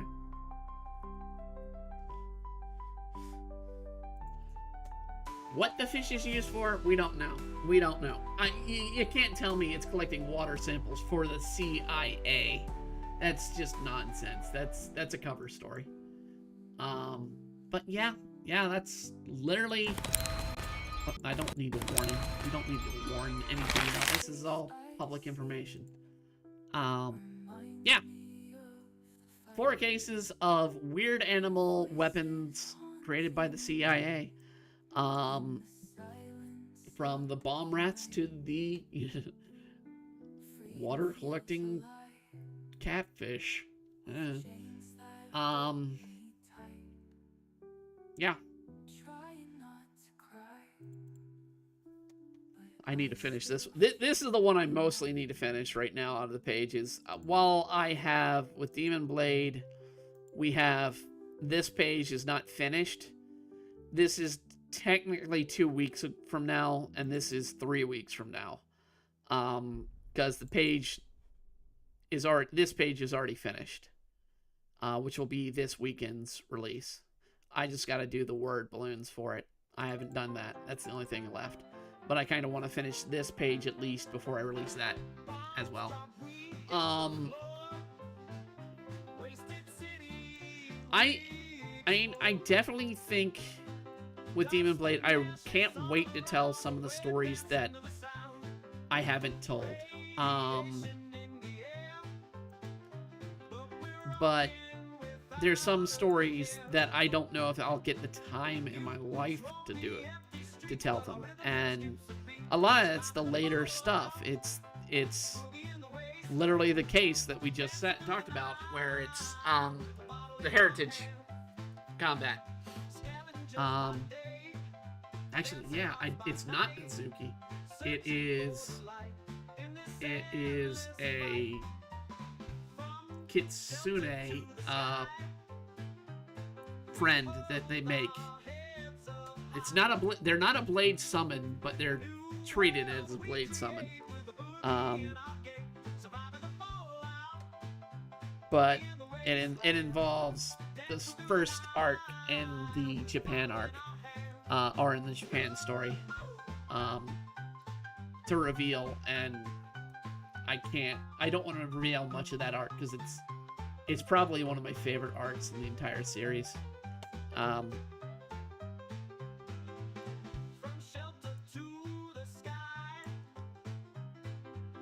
technically the Heritage arc is the 3rd arc in Japan.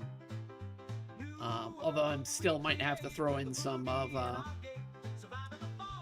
the Blade Masters or Weapon Masters to come into play in the series at that point, because though they were written pretty much later and they're meant to be as big story, but a lot of that story occurs internationally completely.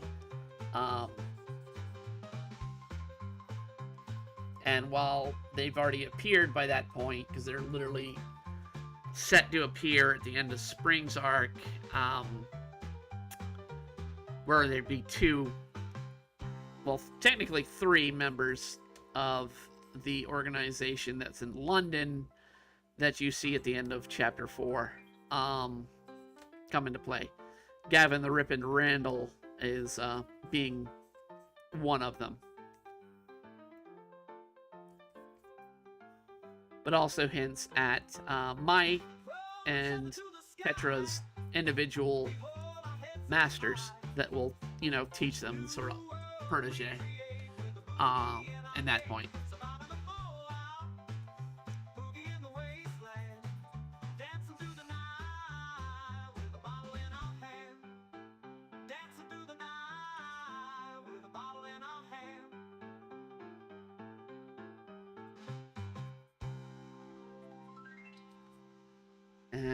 And we've got this point right here in the story of this chapter. This is written last minute. I knew I was going to have Ruth explain why she's been helping Tetra in the game. And her dad being there and watching the whole thing, she's got to explain it to her dad. That will keep her still having a relationship. Or, I mean, her dad's overprotective, and that's the problem. Of giving him the knowledge of, hey, magic exists, these two have magic, and they recruited your daughter in helping with that fight. And it's like, Frank being a man of very protection protective of his daughter, it's going to be hard for him to accept the team. And I'm trying to work through that as I'm writing or rewriting the script for this part.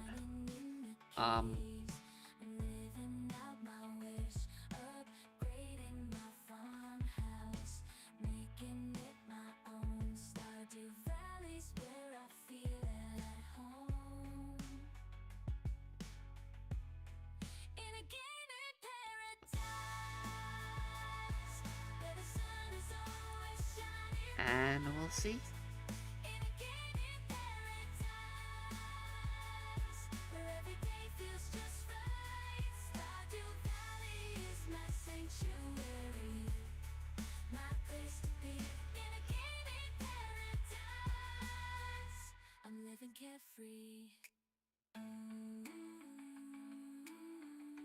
And there's a whole story that we did not cover. And there's a ghost in her. Yes, she has not just any ghost. She has Kaji, so the sword maker of the demon blade, in her possession. And I do know she's not gonna reveal Kaji in this moment, but she is gonna have to be like, yeah, Mai and Tetra have Tetra and Ino have magical abilities, and they're helping me. Basically, I think what I've narrowed it down to is like, the reason she's gonna say the reason I'm still alive is because of magic. She's not gonna say who that magic was, because it was not Mai, Tetra, or Ino, but she's gonna reveal that. Because in the original, Ruth was unconscious. She was set to be unconscious until a later point in the story. So it was always Kaji in charge. But Ruth was still there. She would have been revealed eventually that she still exists inside. But I felt it was better to have sort of that sort of overlooking personality. You have a parent that's overlooking their child, that's very protective, and then you have a spirit that is doing the same and make that a very notable thing. And in later issues, all that's going to be a problem, because Kaji has to follow the blade. It is part of the curse's requirement that Kaji, Mai, and Yoku follow the blade. Mai has to follow it directly. The other two have to follow it indirectly. But, so, where the blade goes, Kaji has to go.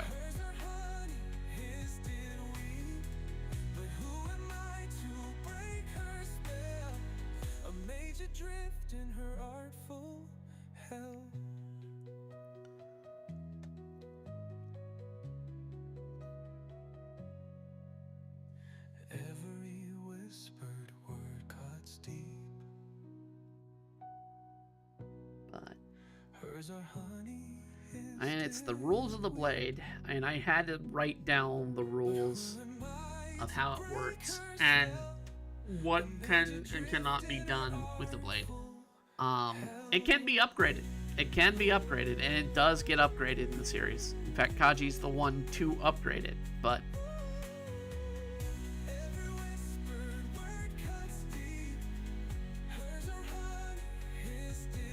in the early elements, when they're still trying to find out about it, they haven't been able to do anything.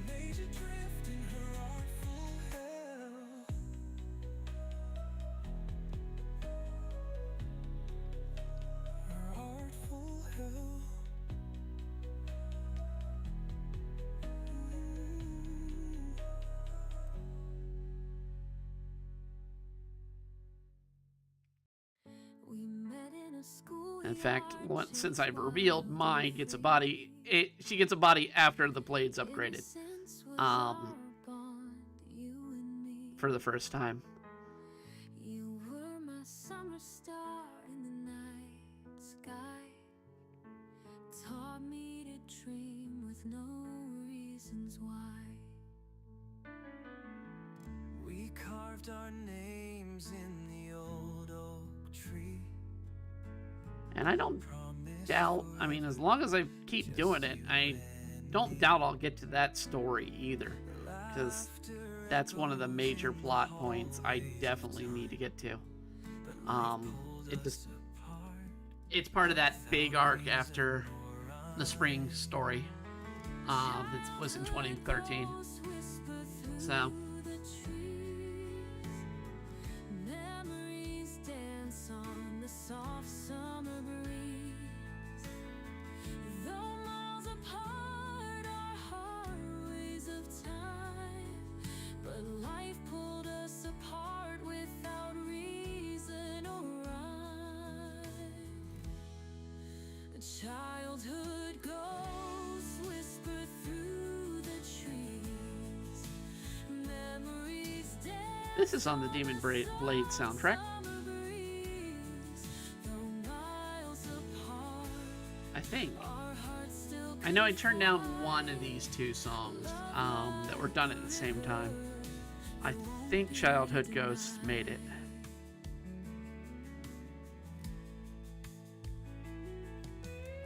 There's a good way for me to find out. I've already got the folder open.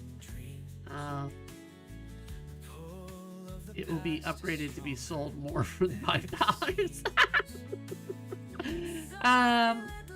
It will never contain, as Kanji said, technically Ruth said it, they will never put their mark on the name on it. So it will always be doubted that it's a real blade, and it will always be dull. They will not sharpen the blade. But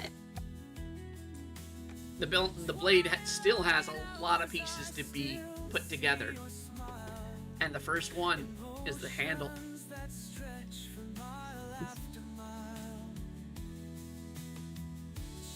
Because the blade does not have a handle. It is literally just in the wrappings.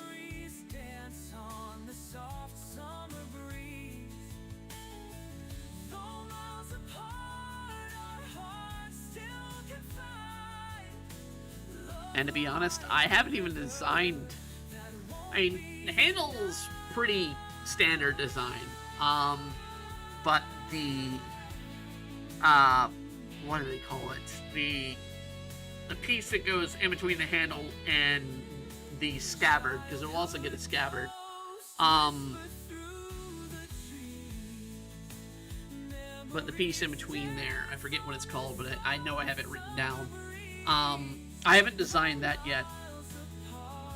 It's one element that I keep fighting over how it's going to come to be.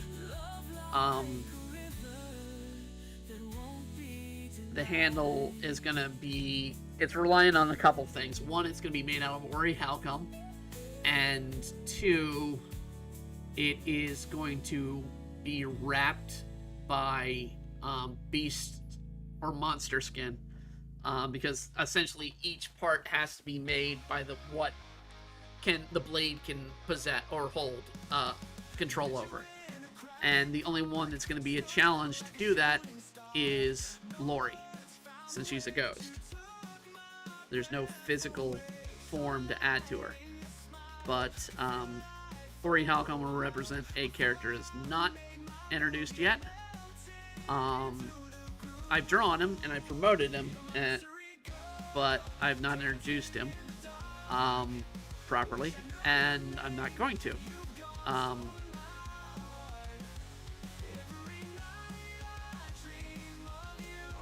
And then there's the wrapping that's representing Mino. And Mino and Hachi both get covered with that one. The scabbard is representing technically the spirits that can be inherited in there, so maybe that also covers Hachi. I don't remember properly, but that's gonna be from an ancient tree that Ino brings a piece of to help be formed. So Ina's gonna help with that contribution.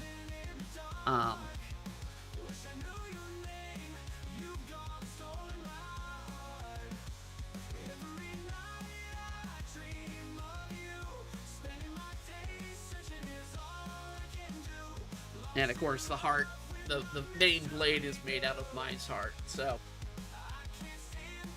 Mai already has her contribution, but yeah.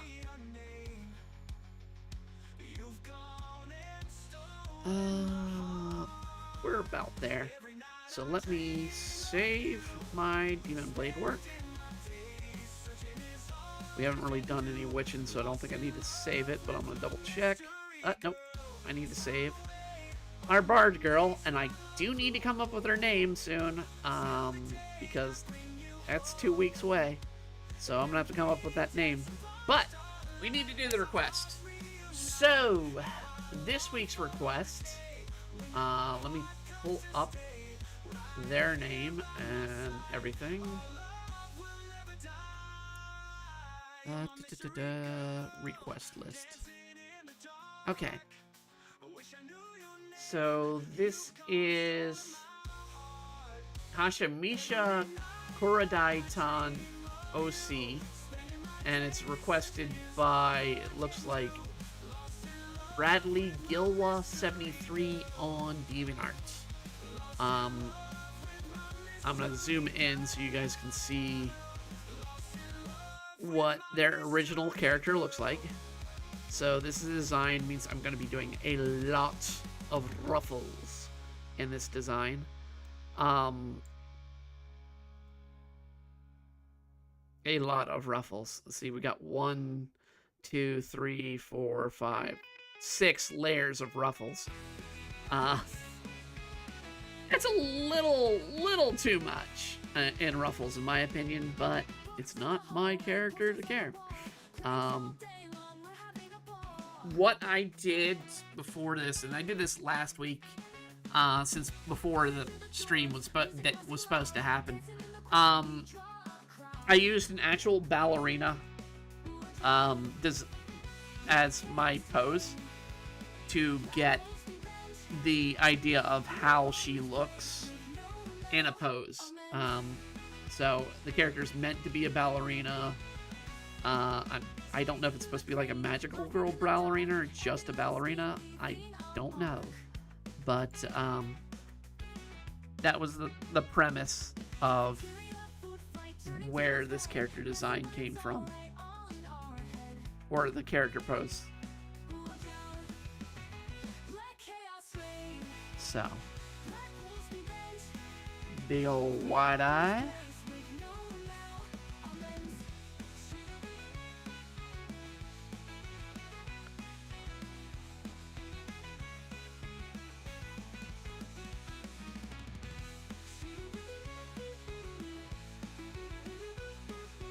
Now, the person that was complaining about Ida's look this past week also complained about the deed, and I don't know if people realized what happened in Chapter 2 of Witchin'.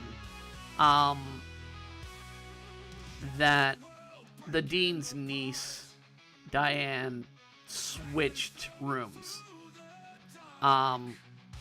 With, basically put Ida in with Abigail.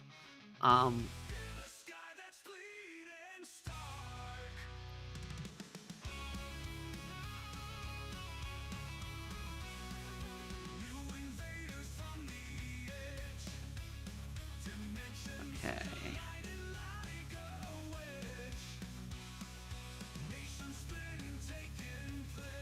No, that's too much. Well, let's do there. Roll up.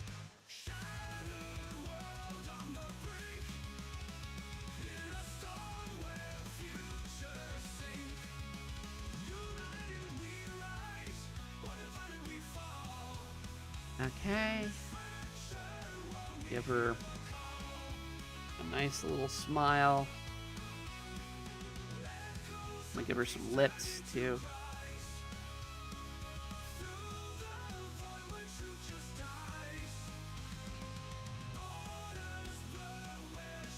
And okay, so we're gonna have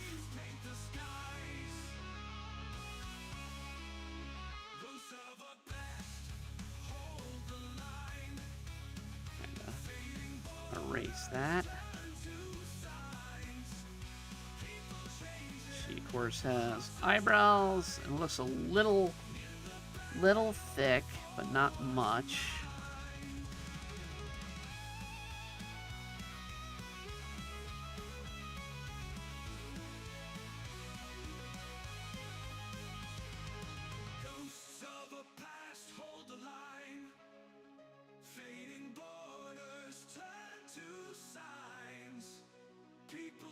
Okay. They gave the damn old, what do they call it, Victorian age grill in the back that I don't like on characters. I really don't. It looks dumb. I realize it's a historical way of dress, but it looks dumb in my opinion.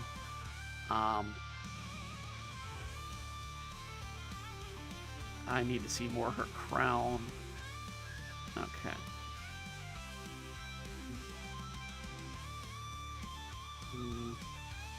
Damn it.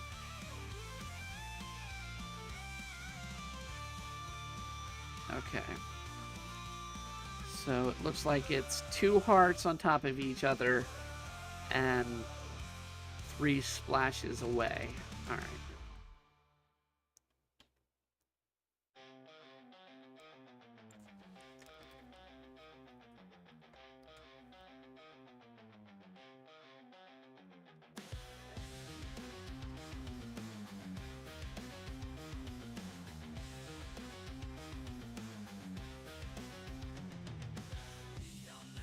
I don't like how that second one came out.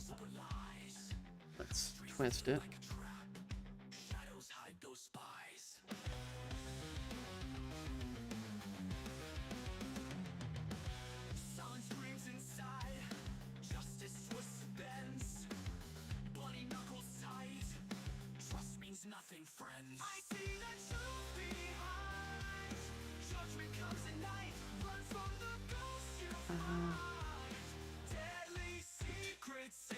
Alright, hold on. Let me sketch it out a little bit. So, we need...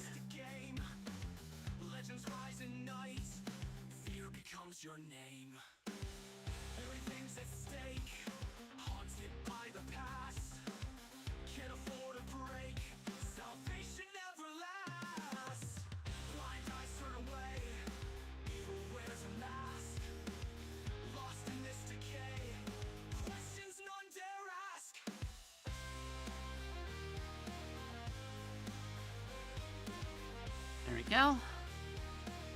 That's how we'll sketch it out. And to help me, I'm gonna fade that a little bit so I'm not... Why am I seeing... Huh.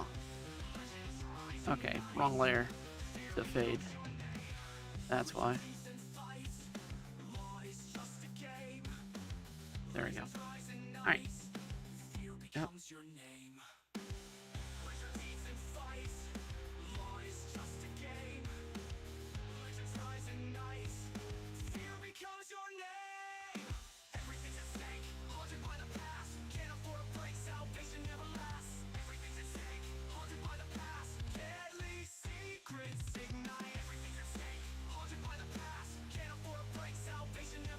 Let's bring the heart in. So, someone that does drawing requests, you can send a drawing to be as a reference. Yes, absolutely. Especially if it's an original character, it's important to know what they request the look to be.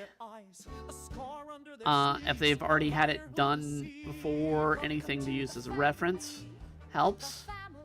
But if they don't have a reference, they don't have to send that. They could just be like, okay, here's sort of what they look like and describe it, but they'd have to go in greater detail with describing it for me to do it from scratch.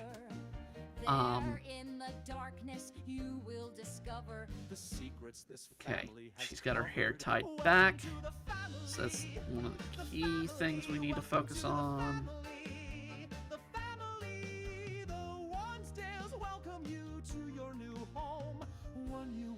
There will be a Witchin' soundtrack, but I need to... there's a lot more I gotta do for the Witchin' soundtrack, because I haven't thought out the full songs that I want on it, but this would make it, because this is one of my favorite songs that I have.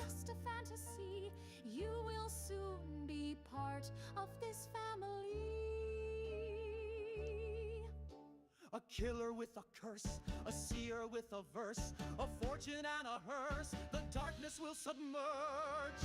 You don't even need to say a word. Welcome to the family, welcome to the family. That's not right. I need to do those better. Oh, nope. That's fine. Don't like your husband, you can just switch. Okay.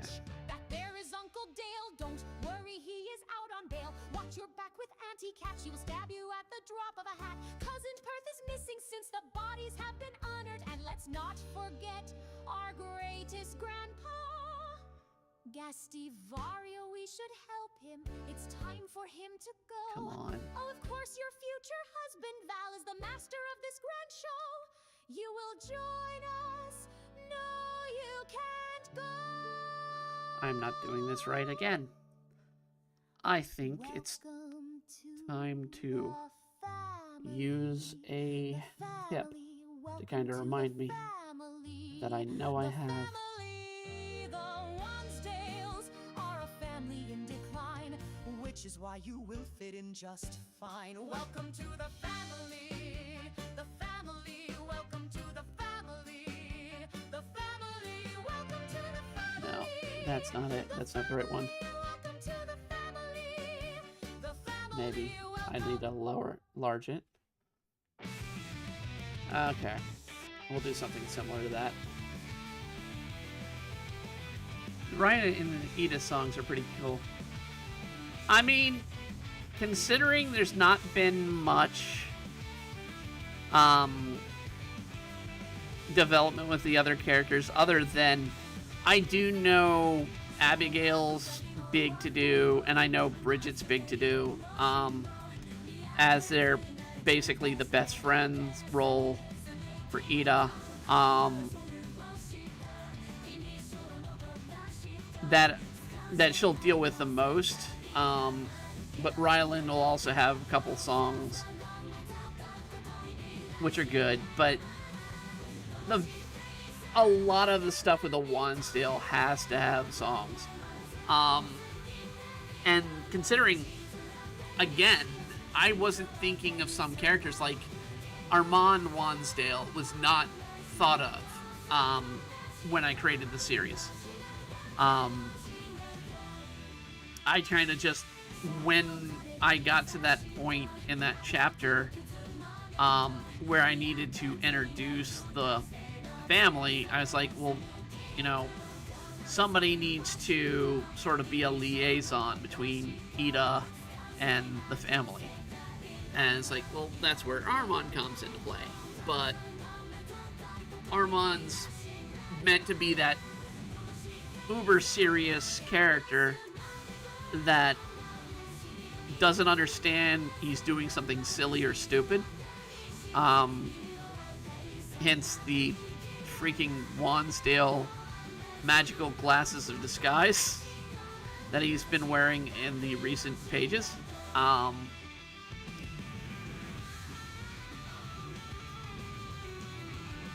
He thinks he's looking normal, but Ida sees the real him with the glasses, everybody else sees the person they want to see with the glasses. So there's argument throughout the class of who the Professor Elfman really is.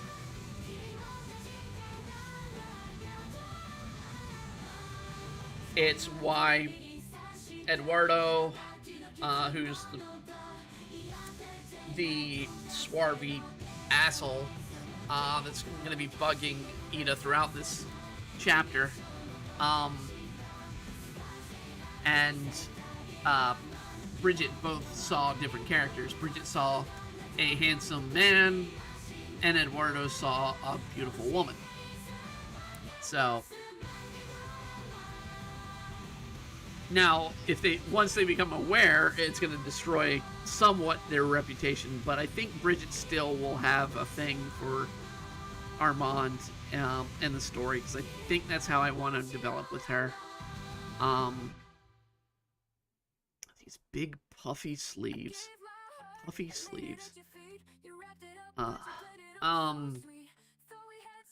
So yeah, I mean, it's developing as I go and just see how I like certain things. It really is.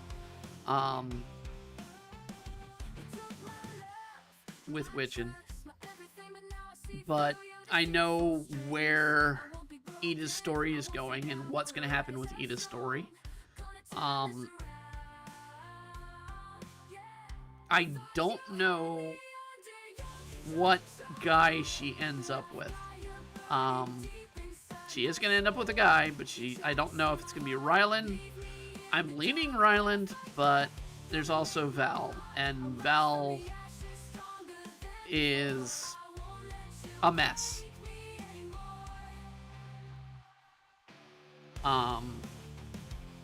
He's a mess in multiple ways, and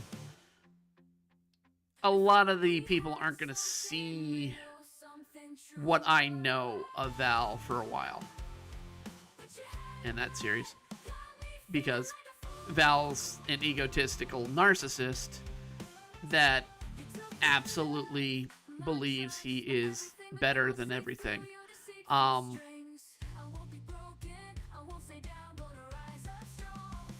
And Ida's willing to call that crap out on him and be like, no, you're a total dick, dude.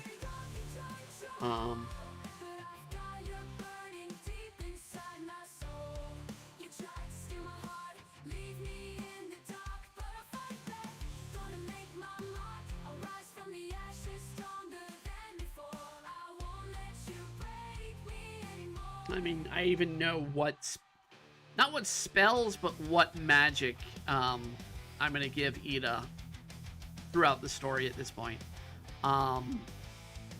And what will cause the end if she, for her to become a black robe, what that spell will be.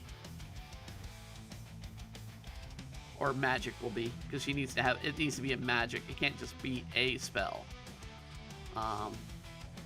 With black robes, as I wrote it.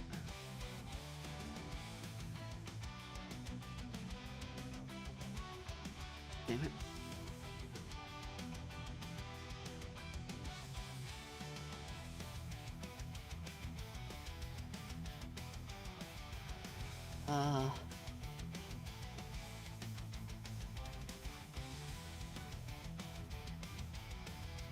But you'll hear the I Know I'm Great song. That's a Val song. That's a 100% Val song. That ribbon doesn't need to be that high.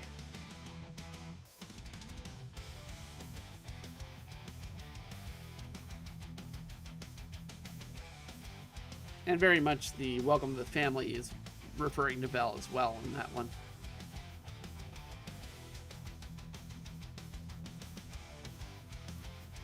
I've got a couple of unique family-based chapters, both in the Wansdales and in Ida's normal family, the Webwoods family. We're not going to be doing too much with the ruffle in the front, because we're kind of doing this back moment, and because they did such an wide freaking dress on this thing. Hey, this is a Dean. This is a Dean song from The Witchin'.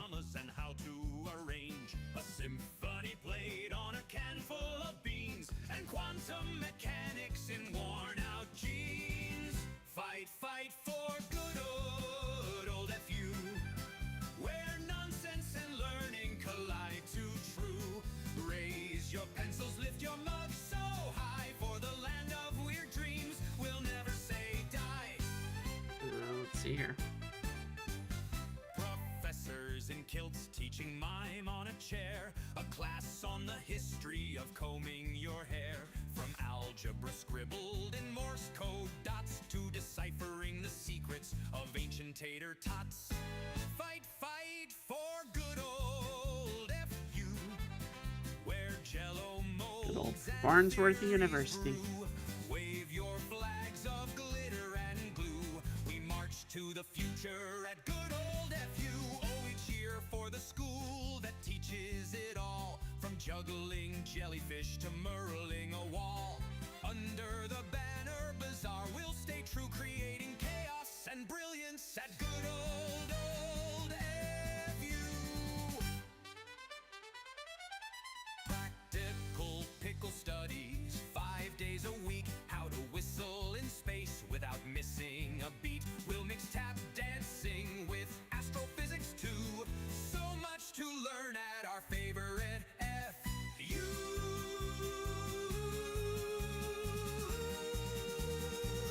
Fight for good old FU. Where Jello Ruffles are always easy at the start, but difficult in the later part.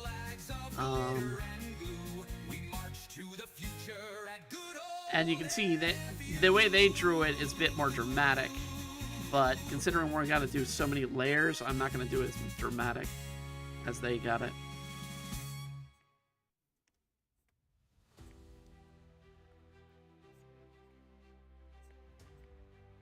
In the depths of the shadows, darkness unfurls.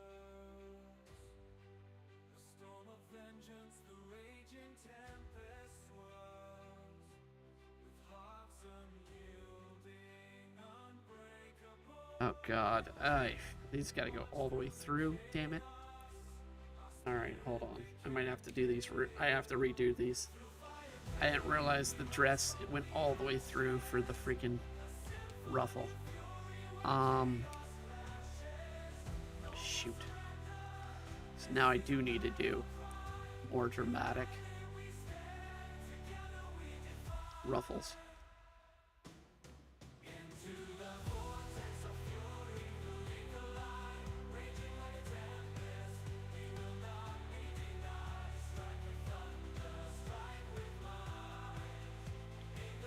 And overall, with this character design this person did, it's not bad. I would consider it, you know, a timepiece-based story, maybe, that would take place in Victorian times.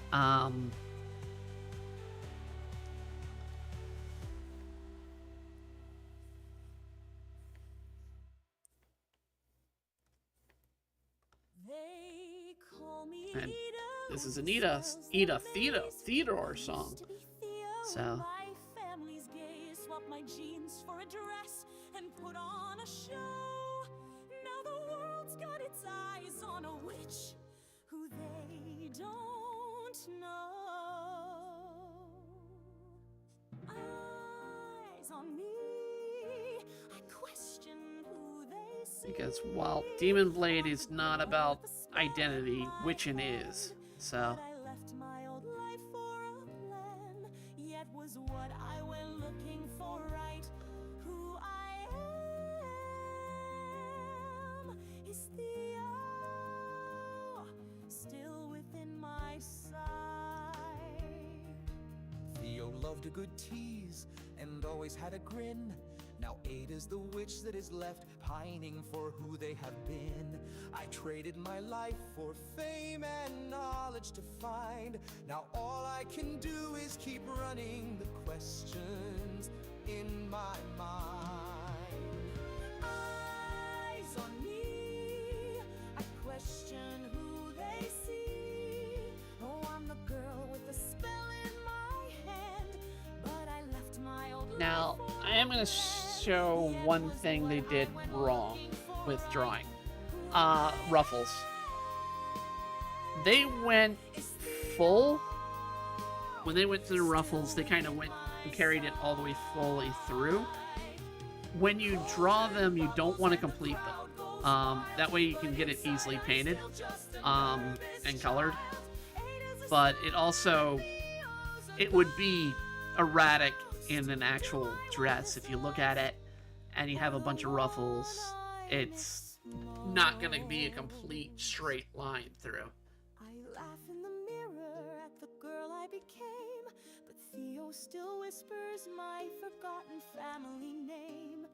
Ada's a beacon and hero in their thrilled eyes, but some nights I miss my time as Theo, lost by my lies. Eyes on me, who do I even see? That lies within my head spins. Who am I to be with the eyes on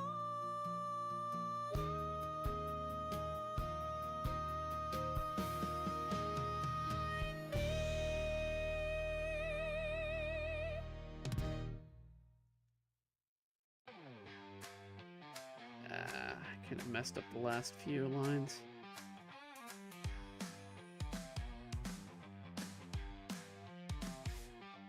We've been dragging chains uphill for years, pouring sweat on deaf their fears. Pockets light but hearts heavy, feasting on a So Ryland has a worthy opponent. The battle for Ida's love will be legendary. Essentially, Val will seem very shallow, but a nicer side of Val will eventually show. And it's more going to be around when the results of Ida continuously being Ida become more of it notable.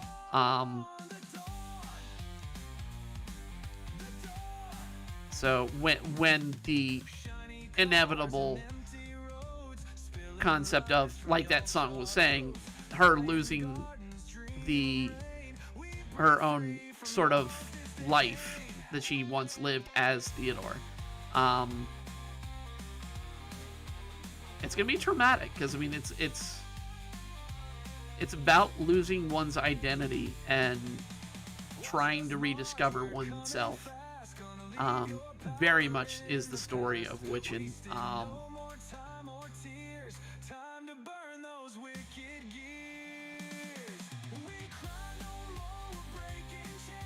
So, and to do that in a comedy series is really hard, but it's gonna be done. There will be some drama, though. There will be some drama because I can't get through. You gotta have some low points for the comedy to hit better. We gotta do the sleeve on this end.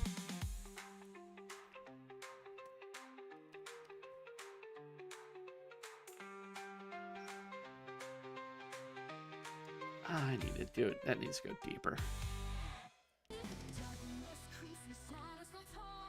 And this is on the Demon Blade soundtrack because this is Heart, Body, Soul. This is technically the opening, if it were an anime, of Demon Blade.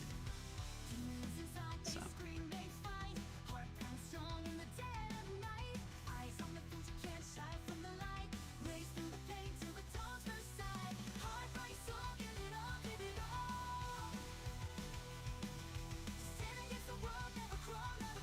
Although Sunday, I premiered a new song that gives this one a little bit of a rival, but both of them are going to be on on the playlist or collection.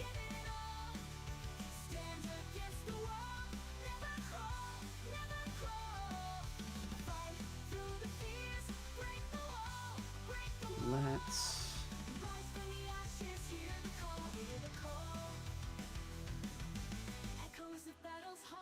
It's so many ruffles. I think that's probably why I was doing the bartender earlier drawing today. It's like, I don't want her to have any ruffles, even though she's a cute character. I can't have her do ruffles, because I've done it too much, and Ida has a lot of it in Witchin, in her work uniform, and I kind of want to make each uniform unique in the Wands territory.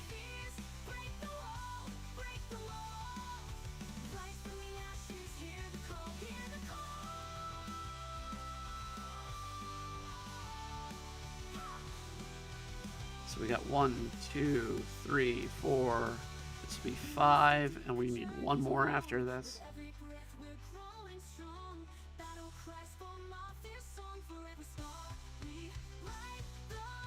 Because they got 6 layers of ruffles, which is absurd. But it is a tutu, so, which is absurd in my own opinion.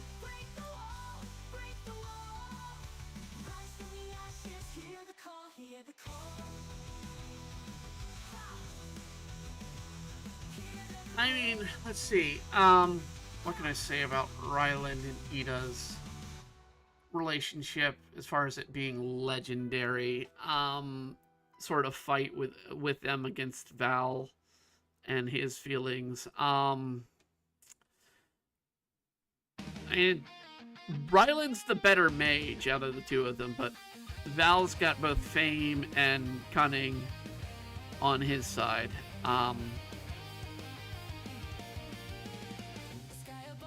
Actually, yeah, this is the new Demon Blade song.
Did that, I was gonna do something different.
think it had to go straight out with me.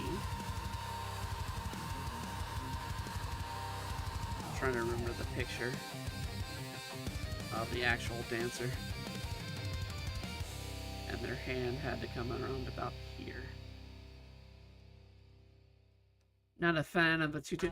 I don't mind a tutu. This tutu is what I'm not a fan of. The amount of ruffles on this tutu.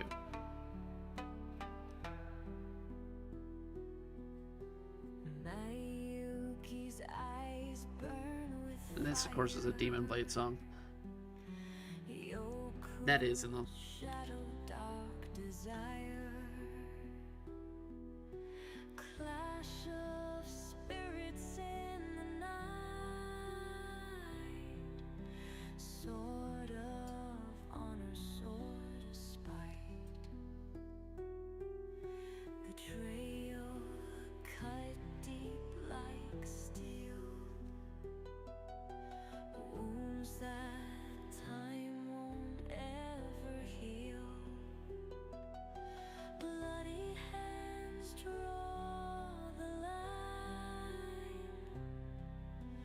destiny or fate's design.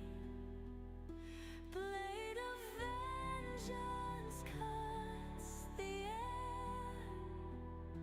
Neither wins, it's never fair. Bound to fight till none remain. Bound to break the endless chain.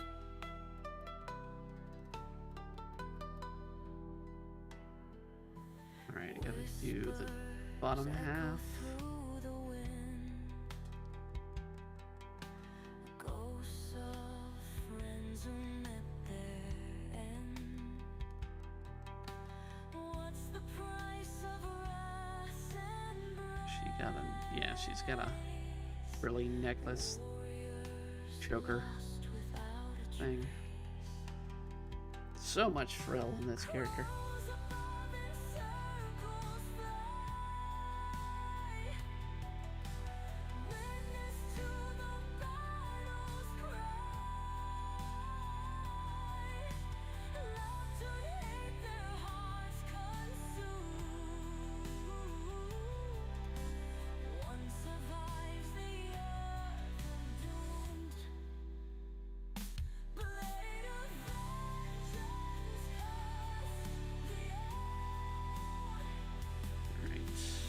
There's not a big ribbon there, but there's a side ribbon that we need to add in.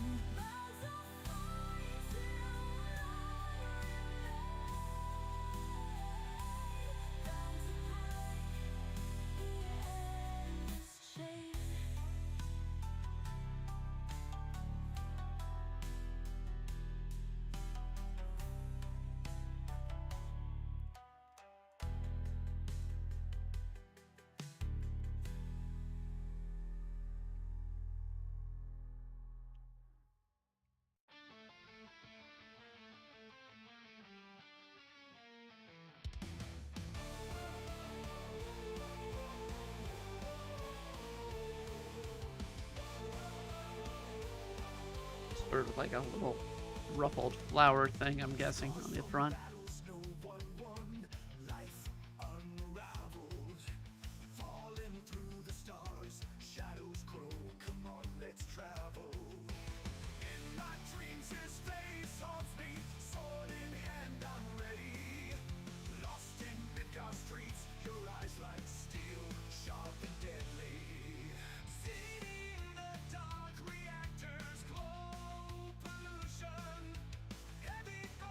Okay, we're gonna try and get some of these colors put in.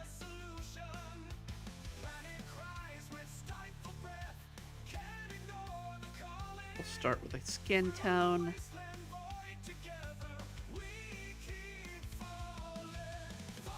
Oh, I need to do gloves too on her hands.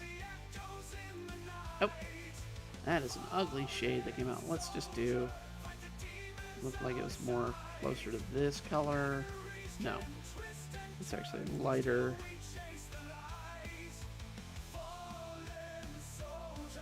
Oh, I didn't finish that hand.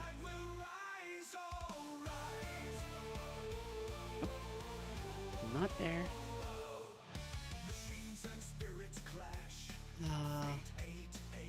Her neck would have some. And the ear. Okay.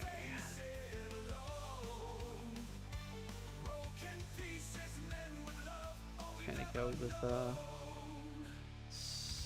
straight yellow.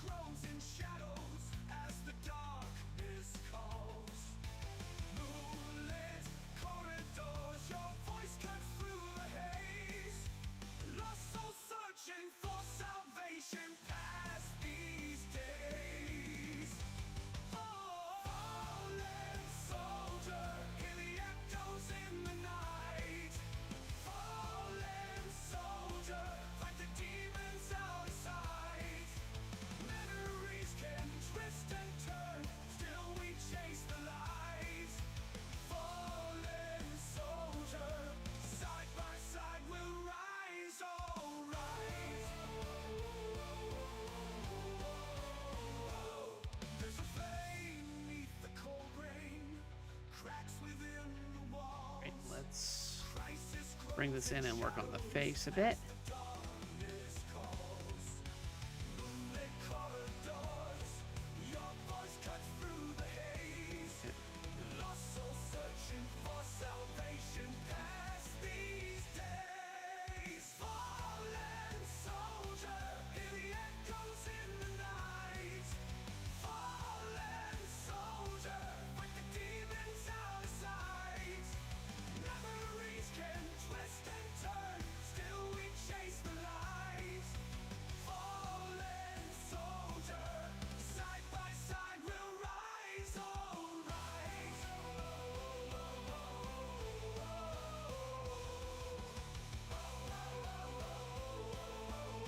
The irony is what I've been drawing, and you guys saw me drawing, the Tetsu sort of freak out.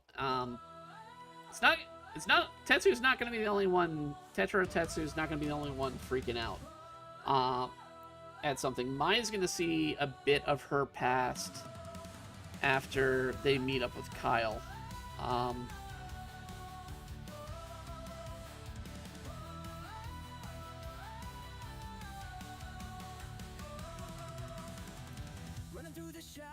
Lost in the night, I need a hero to make it alright.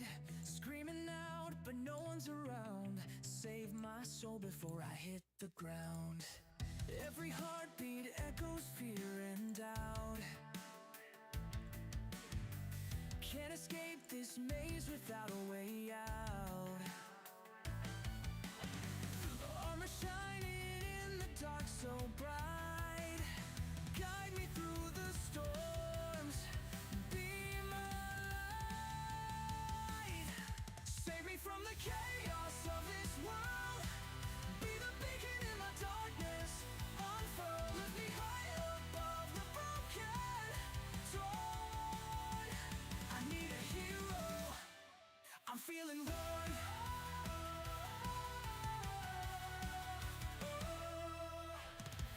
Thunder crashing in my restless mind. Searching for a savior, one of a kind.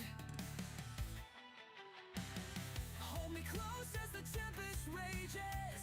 Flip the script, turn these empty pages.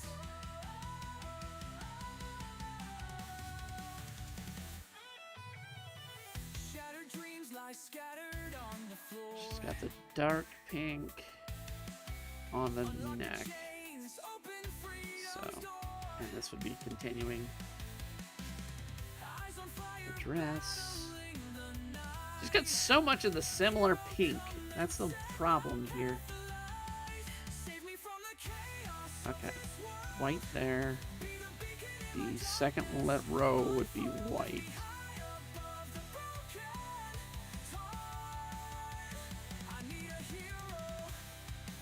So much ruffle. so much ruffle. I got a spot of pink to fix.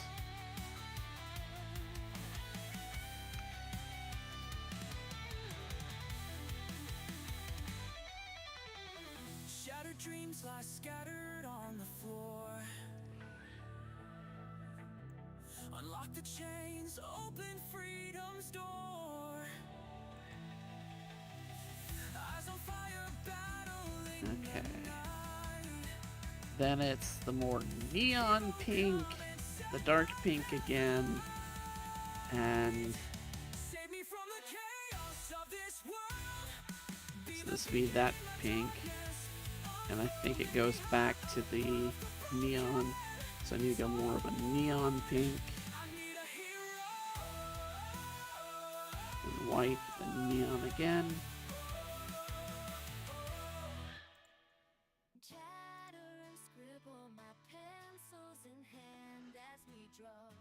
We chat, it's so Yeah, the neon comes on this belt, colors collide and magic and we'll do the same with the nation so grand. Travel, ruffled bits on the sleeve. thoughts come alive, flowing through the pen with Okay. every stroke. We create, we mend, the conversations blend. A bond we defend, dream on, draw us to it again. Then the art we share, as we draw, we connect the love. Okay.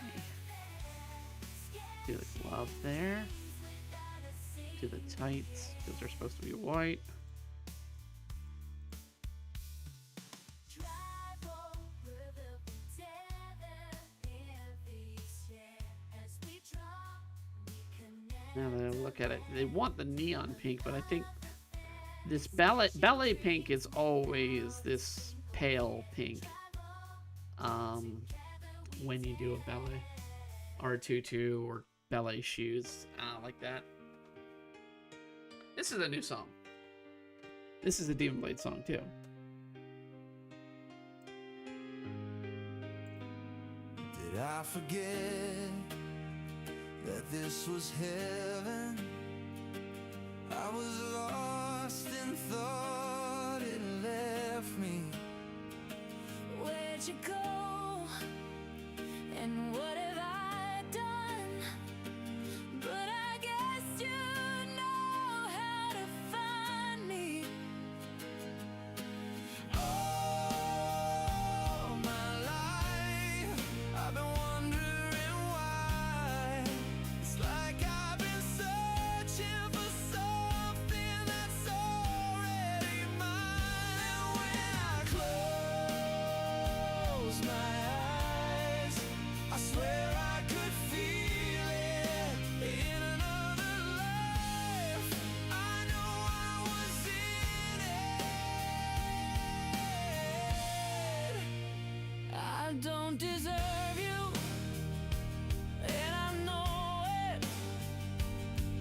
You're way too good for me. You're like magic, and I swear that it's tragic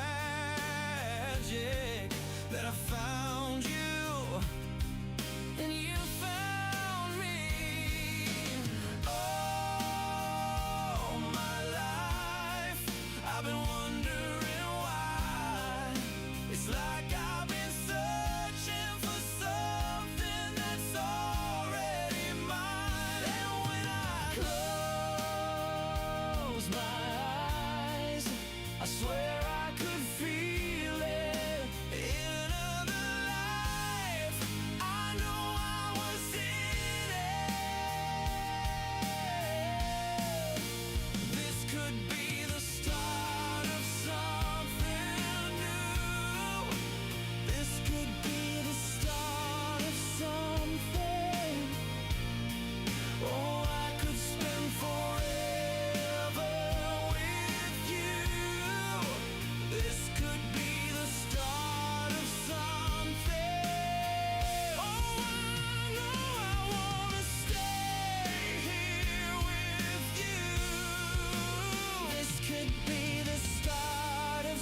something.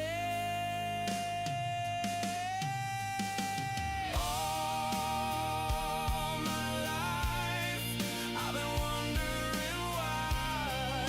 It's like I've been searching for something that's already mine. When I close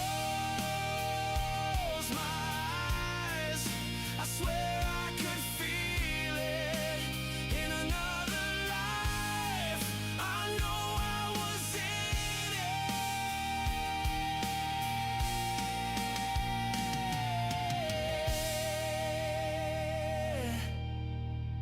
So that song is Heaven, is the title. Iris, guess what that whose song that is. Done with the stories they told. I will say Every day it is feels not like a Tetra and cage, Kyle. but I'm ready to write my own page. They tried to clip my wings, hold me back, but I've got an internal fire burning inside. I'm on the attack, gonna break free from their lies. I've got dreams that stretch to the skies. I'm breaking the chains, can't you see? That's of course if you're still with me, Iris. I don't know if you are. No more And it's open to anybody who knows Demon Blade. I guess if you don't know Demon Blade, you wouldn't know. Just open your eyes.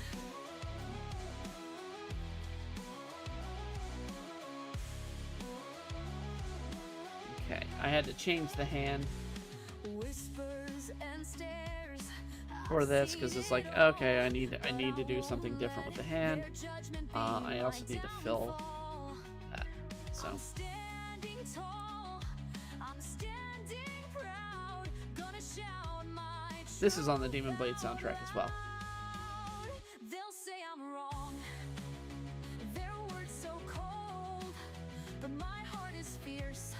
My spirit bold. This journey's mine to take. My destiny.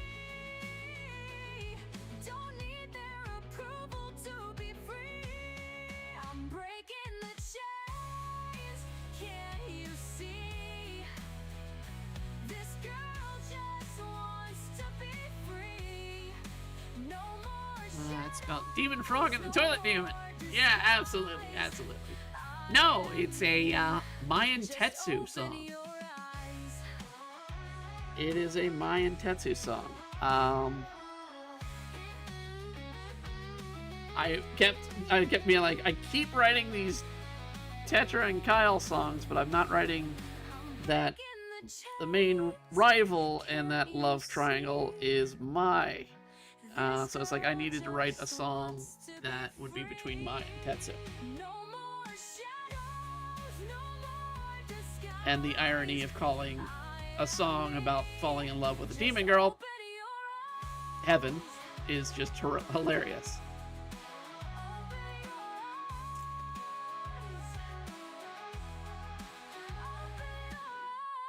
Okay.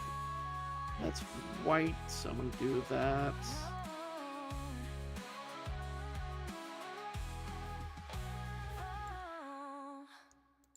Oh, blade, Now this is the Demon Frog. darling, so supple and brave. And also made the list. You're dancing on the edge of your own grave. Humans so tender they melt like a dream. Varieties diverse with a sweet creamy gleam. I'll savor your courage, yeah, cook it with spice. A warrior's flavor, oh so precise. Your defiance adds something will bake in the fire, turning terror and screams to what I desire. I've tasted kings and sampled priests, dined on lovers turned into feasts. Your sweat tells me you're rarer than rare, strong-willed fillet grilled with despair. Oh, can you feel it, that chill on your spine? A seasoning perfect for a soul so divine. Put down that sword, it won't make you spry. Technically, there's another song that's mine, Tetsu. But it's more the my reluctant to give up. I'm gonna say Tetra and Kyle. Yeah, it's not Tetra and Kyle. I was like I said, I've got like 3 Tetra and Kyle songs.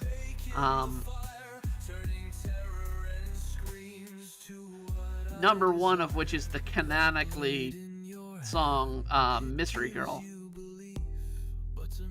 that occurs in the comic.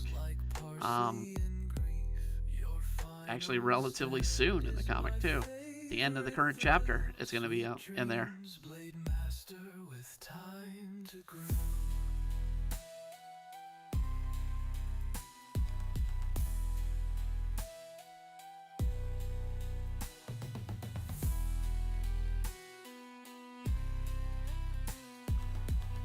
Da, da, da, da.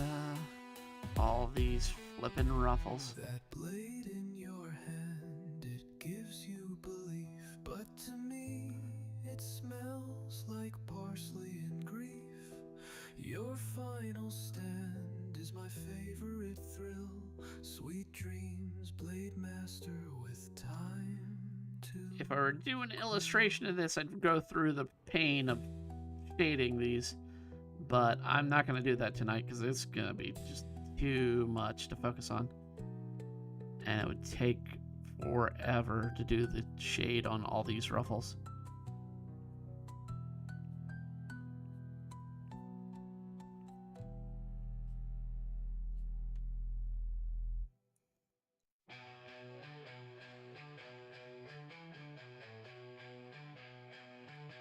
Systems crashing, falling fast.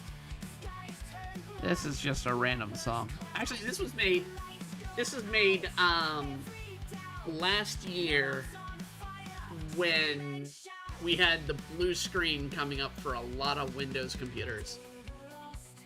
Can't retrieve. Screens of blue defy belief. Because I spent an entire day at work just trying to get my computer to work. Global grid just lost the fight. Blue screen of death, end of the world. Silicon graveyard flags unfurled. Blue screen of death, end of the world. Silicon graveyard flags unfurled. Voices echo in the void. Digital dreams now destroyed. Chrome and plastic start to melt. Futures melting can't be quelled. Codes corrupted, errors flow. Panic rises, system slow. Neon nightmare circuits fried. No escape, nowhere to hide. Blue screen of death, end of the world. Silicon graveyard, flags unfurled.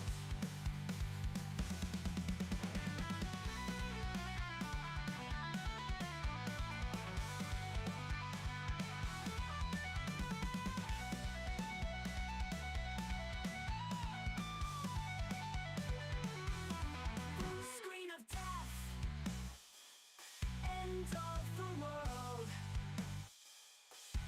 Silicon graveyard, flags unfurled. Oh.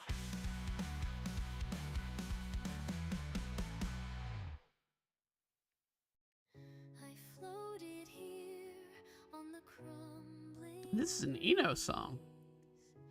Oh, no, no, wait. Behind, lost in the trees. No, it's not. My fingers tremble. I think. Oh, no, it is Eno. It is Eno. Was I ever strong And it's in the list too. Twilight whispers, it's all gone wrong. My roots were shallow, my hope not strong. Hungering shadows, the forest's ways. I fear my light has burned away. Then came my Yuki, like dawn's bright fire, hands full of stars to lift me higher. Tetra's laughter, the wind's kind No, song. I don't like that color. They say I've had the strength all along. The earth hums deep, a love untold. Sisters of spirit, hearts of gold. Together we bloom, break through the That strife. doesn't really show. Find the beauty in the storms of life. Roots dance deep where none can see.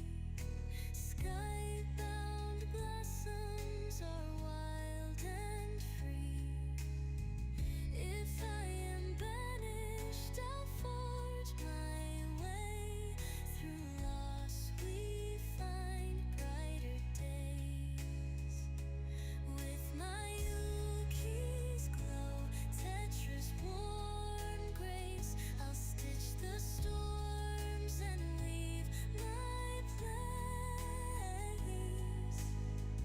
The petals fall to rise again, blossom into the roaring wind.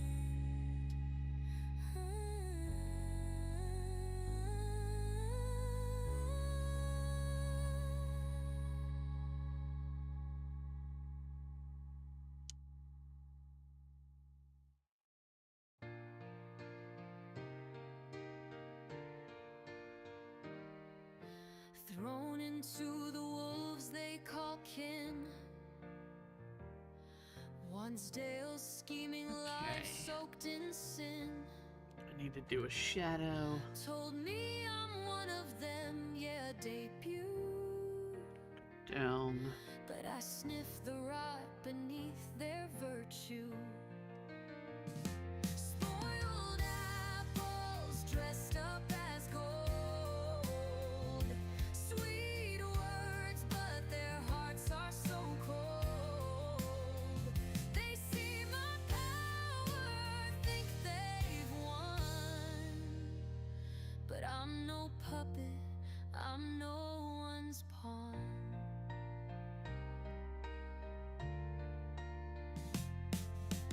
Found myself bound by their twisted arms. That's all the skin. So Magic's a not leash, much they with say it. play your We'll just do a little But under waves I got fire in my veins. there. I need to do the ruffle on the neck and on the freaking, I guess, I don't know what to call it, the neck thing, that Victorian neck decoration or whatever.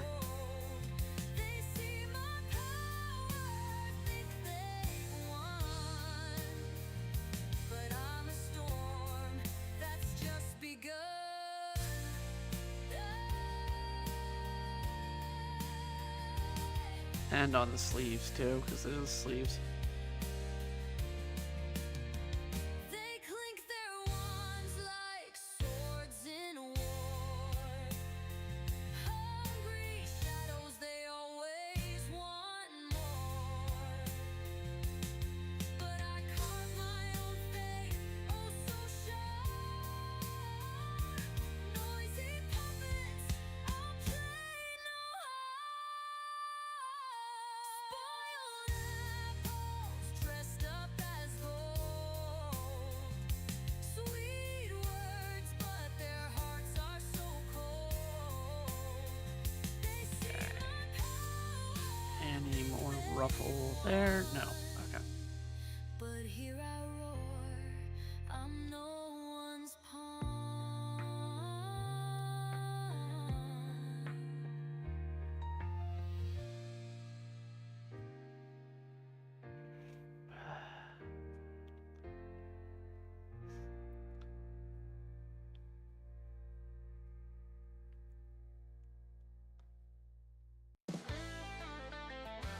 This neck thing definitely would get in the way of a ballet dancer.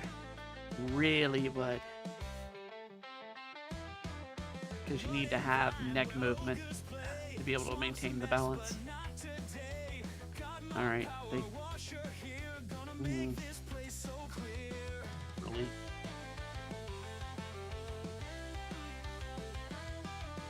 Layers of muck getting sprayed, filth and grime, they Okay. all cascade, turning murky into bright. Shrek swamp shining in the light. Blast the dirt away, my friend. Clean it up until the end. Do it, but I don't really like this. Make this swamp a sparkling land. Scrub the logs and wash the trees. Whistle, hum, just feel the breeze. Every spray, a burst of might, turning darkness into light. Blast the dirt away, my friend. Clean it up until the end.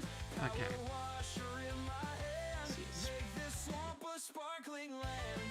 Gonna find a few spots where we haven't closed, and we'll get to work on a background here. Shrek will see his home anew, thanks to us and what think we there was do. A little bit down here that didn't get the white. Oh, get back here. Okay. One way for me to tell, get rid of the white. Alright, yes, open spots. Okay. I saw you in the moonlight, baby, casting spells on your street. You had your pointy hat on, babe, I can't help but feel the heat. And I'm right, the crown is pink, right? Yep.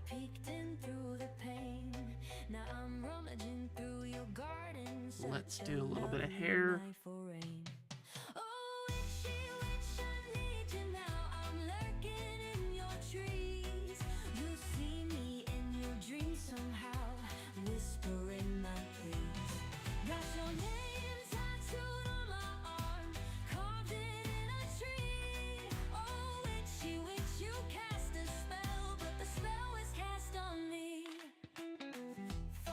To the apothecary, by an eye of noon. Love potion number 9's a thing, but baby, I'm the rule. Got a lock of hair you left behind, now it's part of my shrine. Got a cauldron bubbling in my heart, making you mine. Oh, witchy witch, I need you now. I'm lurking in your trees. You'll see me in your dreams somehow, whispering my pleas. Got your name tattooed. Okay, we're gonna sketch out a quick background since we got we got more than an hour to do this. Well, not much more than an hour, but an hour to do it.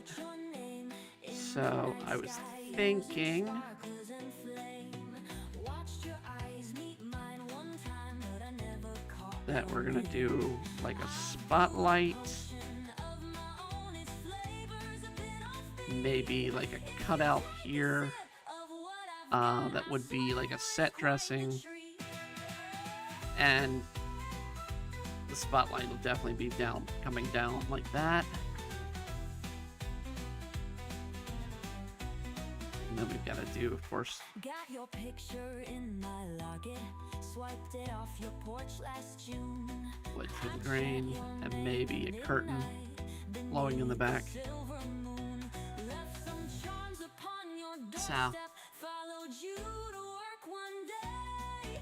I'll leave you in let's the start weird with world, putting no down chance of getting away. the basis of our platform. So, She witch, I need you now. I'm lurking in your trees. You'll see oh shoot. your trees. Did I do that on the same layer? I guess I did. Alright, hold on. Tattooed on my arm, carved it in a tree. Oh, witchy witch, you cast a spell, but the spell was cast on Damn it. me. Oh,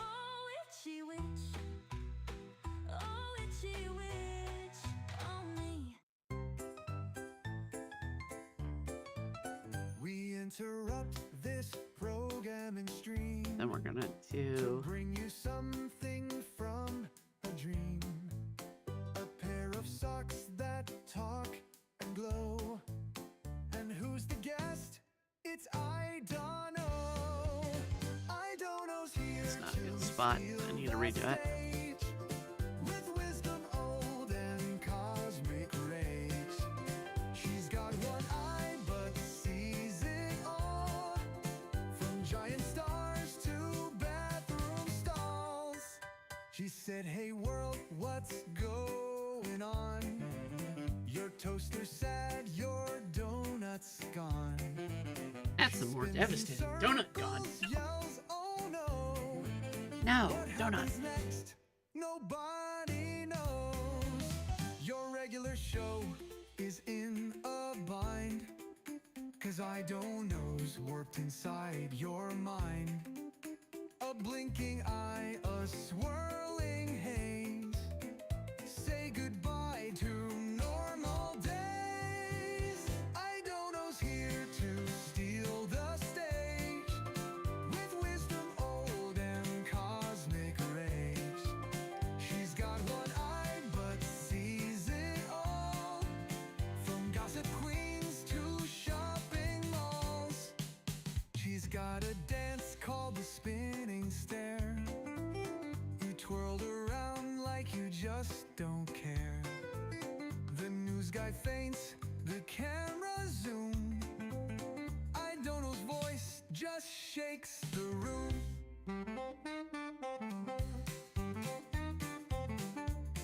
Okay.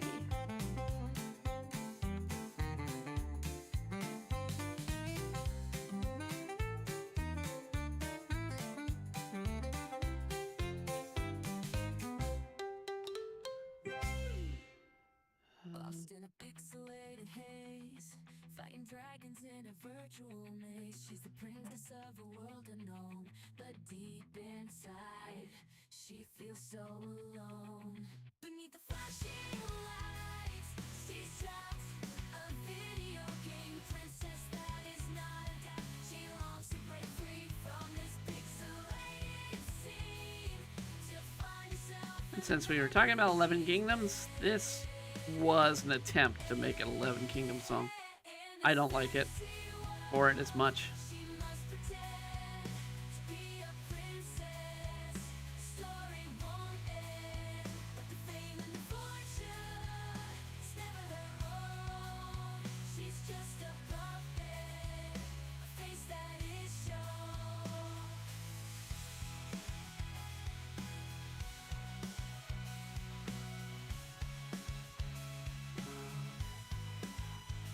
Let's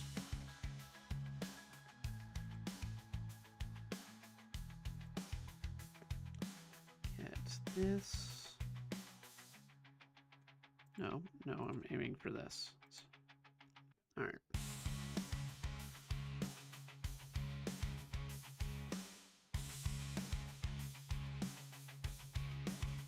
The fame and the fortune is never her own. She's just a puppet, a face that is shown.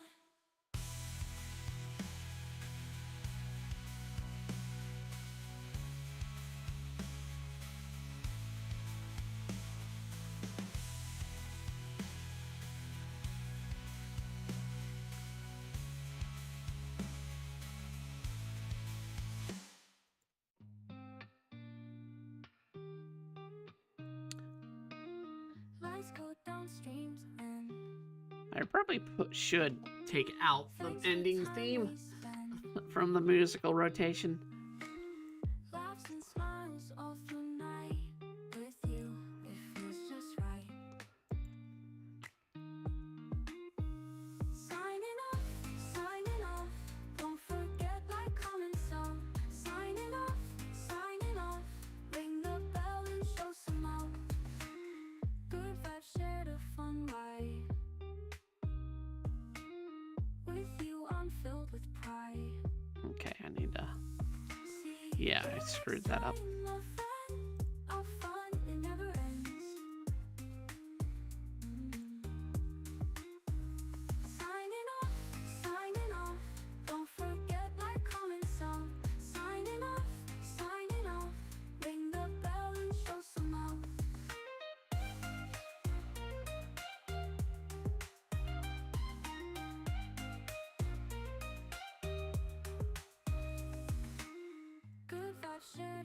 One thing I will say that's changed in the upcoming chapters of Demon Blade.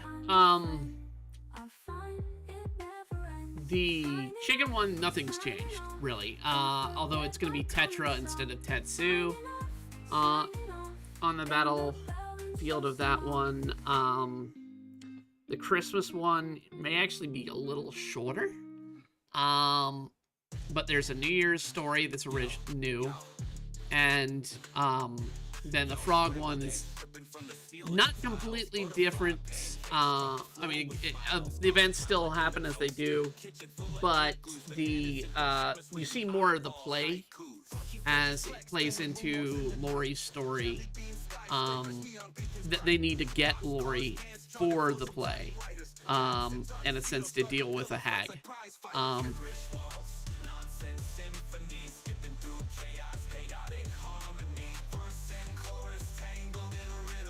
So there's some different events that will be occurring in the series with the upcoming chapters.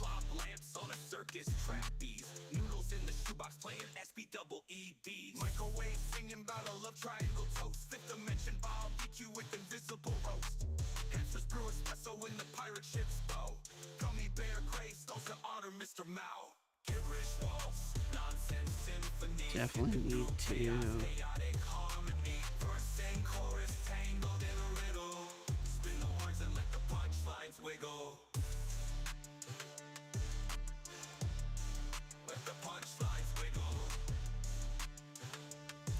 see, and this is where I definitely see some of the openings. Now that I get a full view. It's not as bad as I thought it would, though.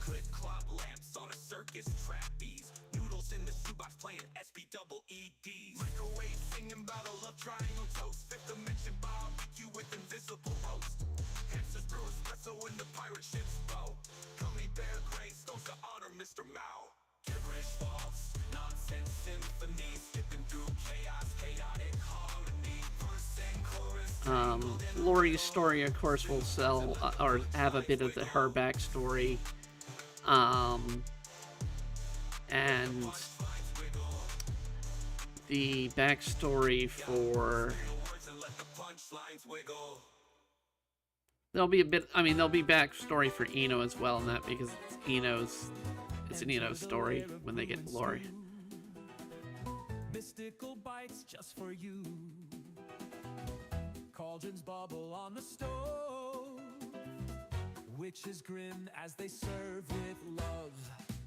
Mushroom caps and batwing fries. Spooky meals take you by surprise. Pumpkin pie with a curse to charm. A taste of magic won't do harm. One's your table in the spell. A feast that casts the perfect swell. Laugh with witches, tip your hats. At Wands we got your midnight snacks.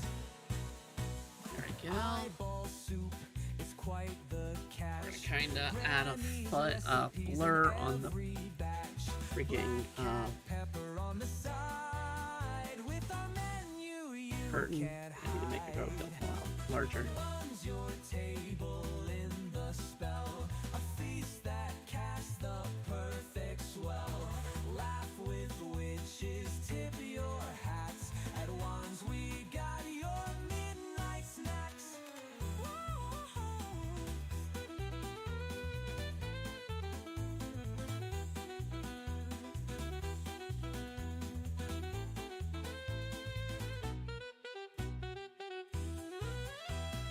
Eyeball soup, it's quite All the right, catch. we're gonna do Granny's recipes in every batch. Black cat pepper on the side. With our menu you can't hide. One's your table in the spell. A feast that casts the perfect swell. Laugh with witches, tip your hats. At Wands we got your midnight snacks.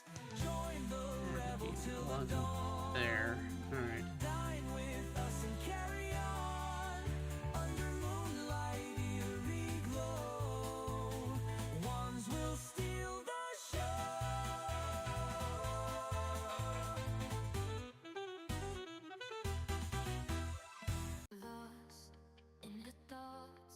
trying to find a way in a world that's pushing her further every Nope, that's too small. day. Her heart beats fast, she's feeling the pressure, but deep inside her dreams are a treasure. She's on a stage, light shining oh so bright. Do it this way. A girl trapped in a role-playing day. This is 11 Kingdoms, and I think I like this one, so this one might stay. She smiles for the cameras, dances in the crowd, but deep inside she's screaming out loud. Fearless dreamer, don't let them define you. In this game, you rise and make your breakthrough. You're stronger than you think, you're a shining star. Fearless dreamer, show them who you are. Or a little bit more. Because we're gonna do another one. It's gonna be less. Let's try and clean up the streaks.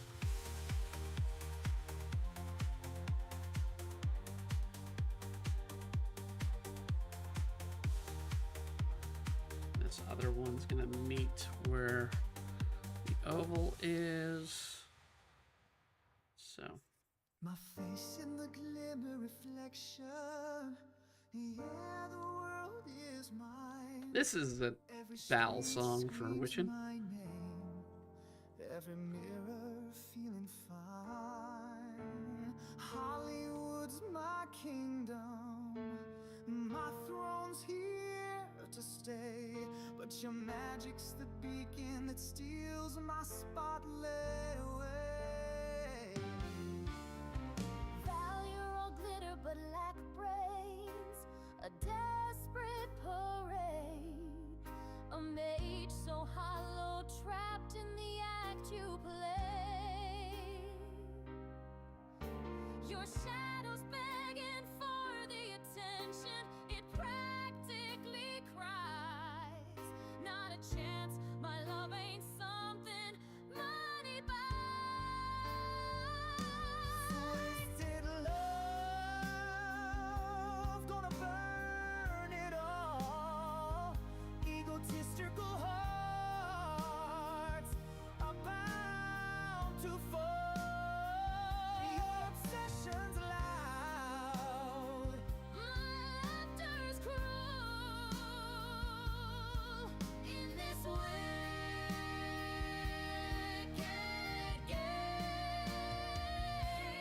who's the fool? I built my life on applause. I crafted the fame, but Ada, you're the stars. The burning of my heart in an uncontrollable flame. My vanity cracks when you're caught in the frame. For you, I shatter my family stake just to have you at Damn my it. place. You think that love's a mirror, you just pose and stare. But baby, I don't need someone to tell me I'm rare. I am far from a shallow fool. That is nothing but a common tool. Take your smokes and mirrors, boy, step aside. Because No, out it's of gonna be. your That'll be the shadow. Twisted love, gonna burn it all.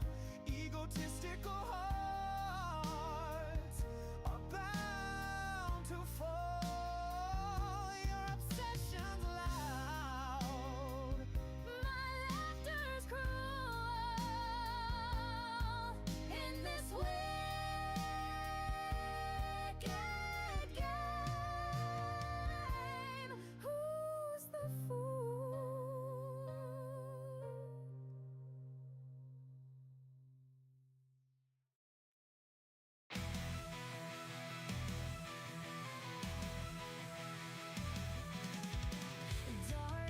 rides and silent whispers. This is a Tetsu song. Lurk, they call my name.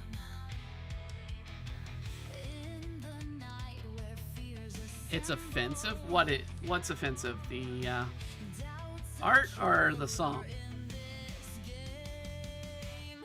Icarus falls through dreams so broken. Wings of wax now set afire. Facing fears with trust unspoken. Rising from the shadows dire.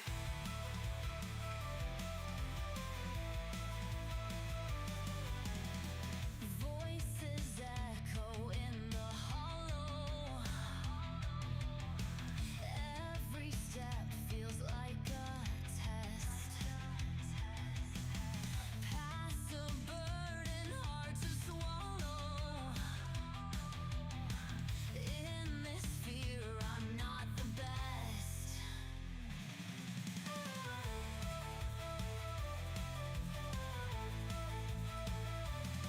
Falling deep through endless sorrows. Eyes like daggers pierce my soul. In the dark, there's no tomorrow.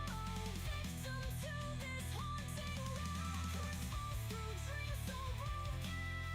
Wings of wax now set afire. Facing fears with trust unspoken. Rising from the shadows dire. Crying out, but no one's listening. Wait, Empty that's why this isn't working. Good. in the dark, my hope is glistening. Still refuse to be their prey.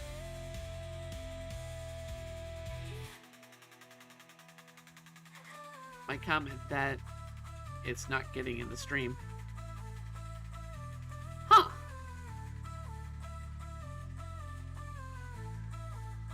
What commented that? Try it again. See if you can get in there. I'll try to address it. As long as it comes through. It may be... YouTube might censor it, though, if it's something it thinks is too problematic.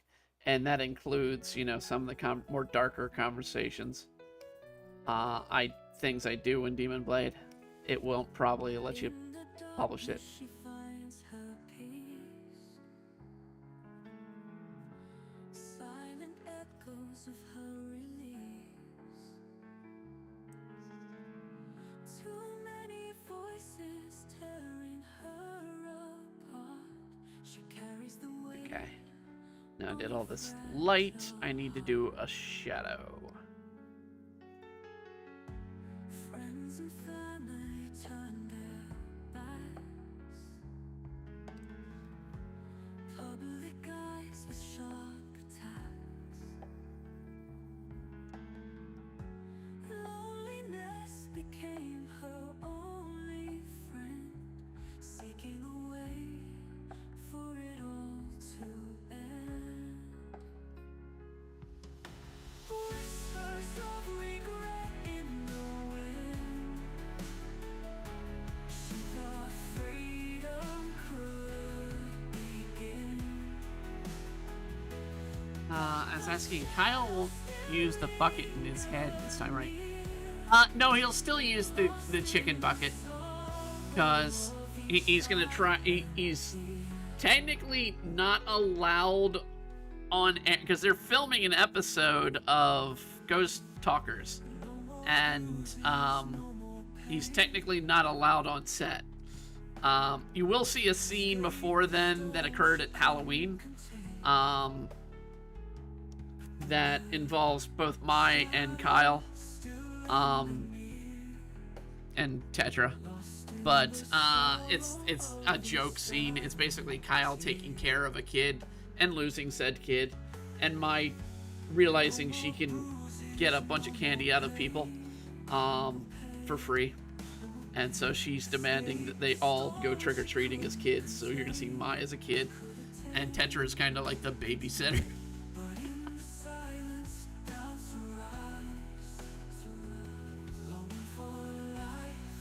But Yeah, no, the chicken bucket. Kyle will still wear it because he's gonna be like, I'm in disguise. It's like, no, it's you.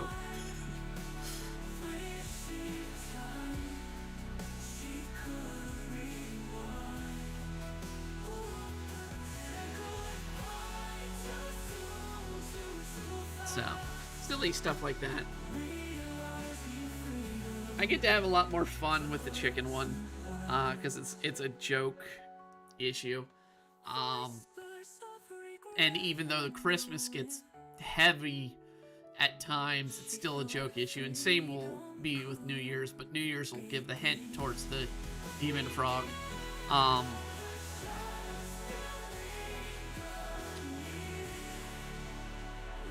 in the sorrow of each silent tear.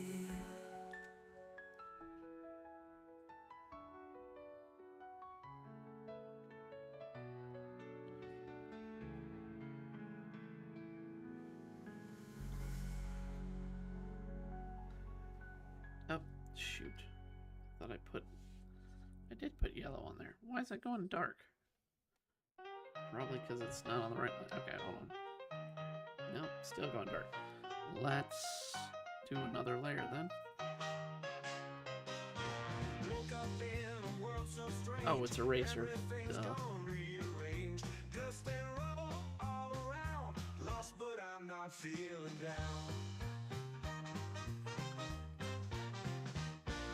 Stepping out into the wasteland, gotta find a way to stand.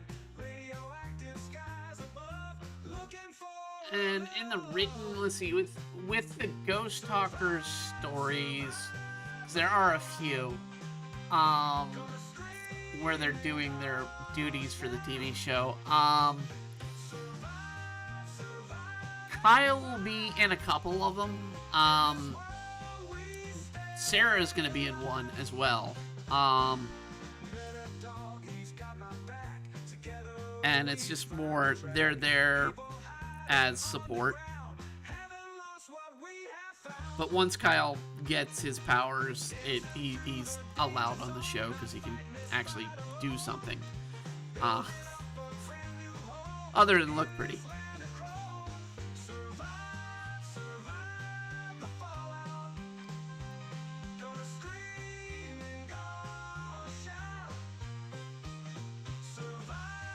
Okay, and let's try. It's gonna be difficult to do this, but the over. No, it's gonna be this space.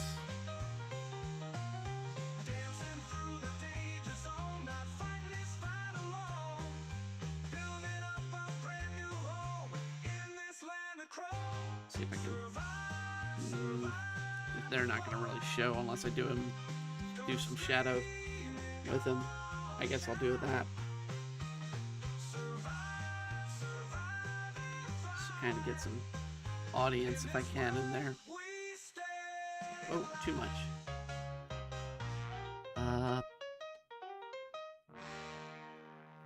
Okay, let's do it that way.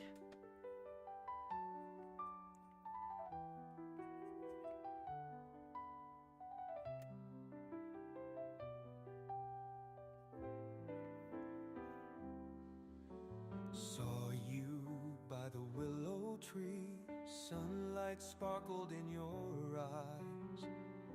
They tell me you're long gone, but my heart knows that's a lie. Whispers in the midnight air say you search but can't find me. And here's another Tetsu Tetra song. Or, I mean, Tetra Kyle song. So. Our love is bound by chains so strong.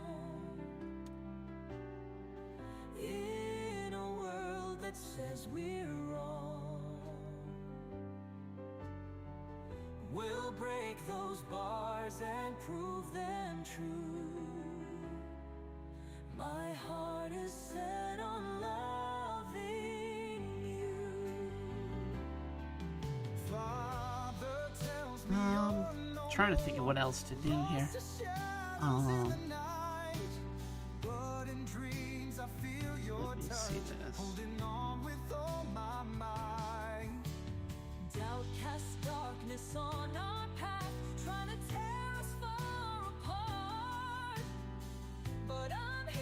just out of sight, holding on inside your heart. Our love is bound by chains so strong. In a world that says we're wrong, we'll break those Okay. bars and prove them true. I kind of think we're My heart pretty much done, because if I do much more, it's gonna be minimal. I mean, we can do one thing that I'm thinking of.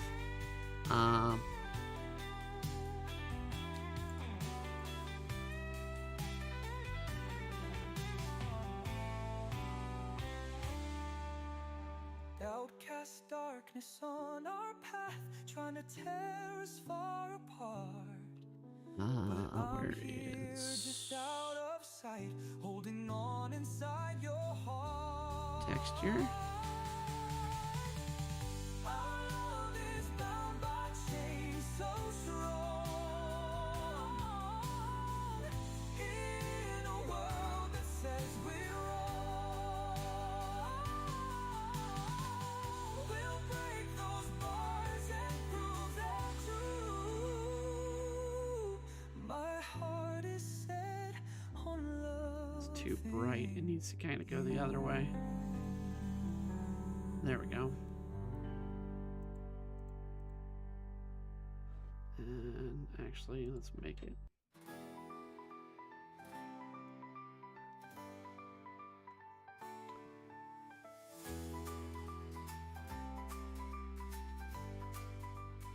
And let's add just a hint of the spotlight in the curtain heading. I need to make it a little bit larger than that.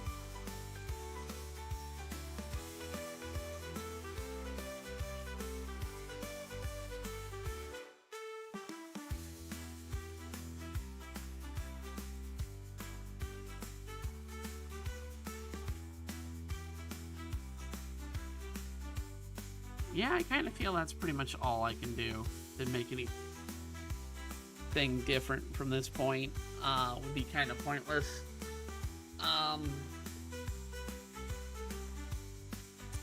So we'll wind down here. Yeah, let's bring her up here so we can do it right for the video when we get it. All right. I definitely need to thank a few people. I need to thank Bonky for joining in. I need to thank Iris, you joining in as well. Also, thanks for the subscribe on on Twitch.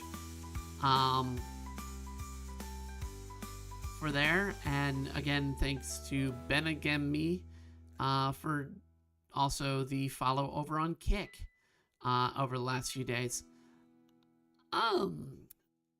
As always, go out there and be the best you that you can be. It doesn't mean, if you have a horrible day like I ded today, it still could be good. You still could do something good with it. Just means, meeting the day and confronting it and taking it head on. And as always, I thank you all for I hope you all have a wonderful evening, a wonderful week, and a wonderful year. Good night, everybody.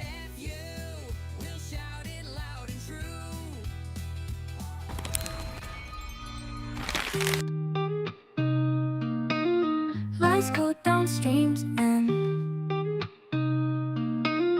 thanks for time we spent. Laughs and smiles all through night. With you, it feels just right. Signing off, don't forget like, comment, some. Signing off, ring the bell and show some out. Good vibes, share the fun ride. With you, I'm filled with pride.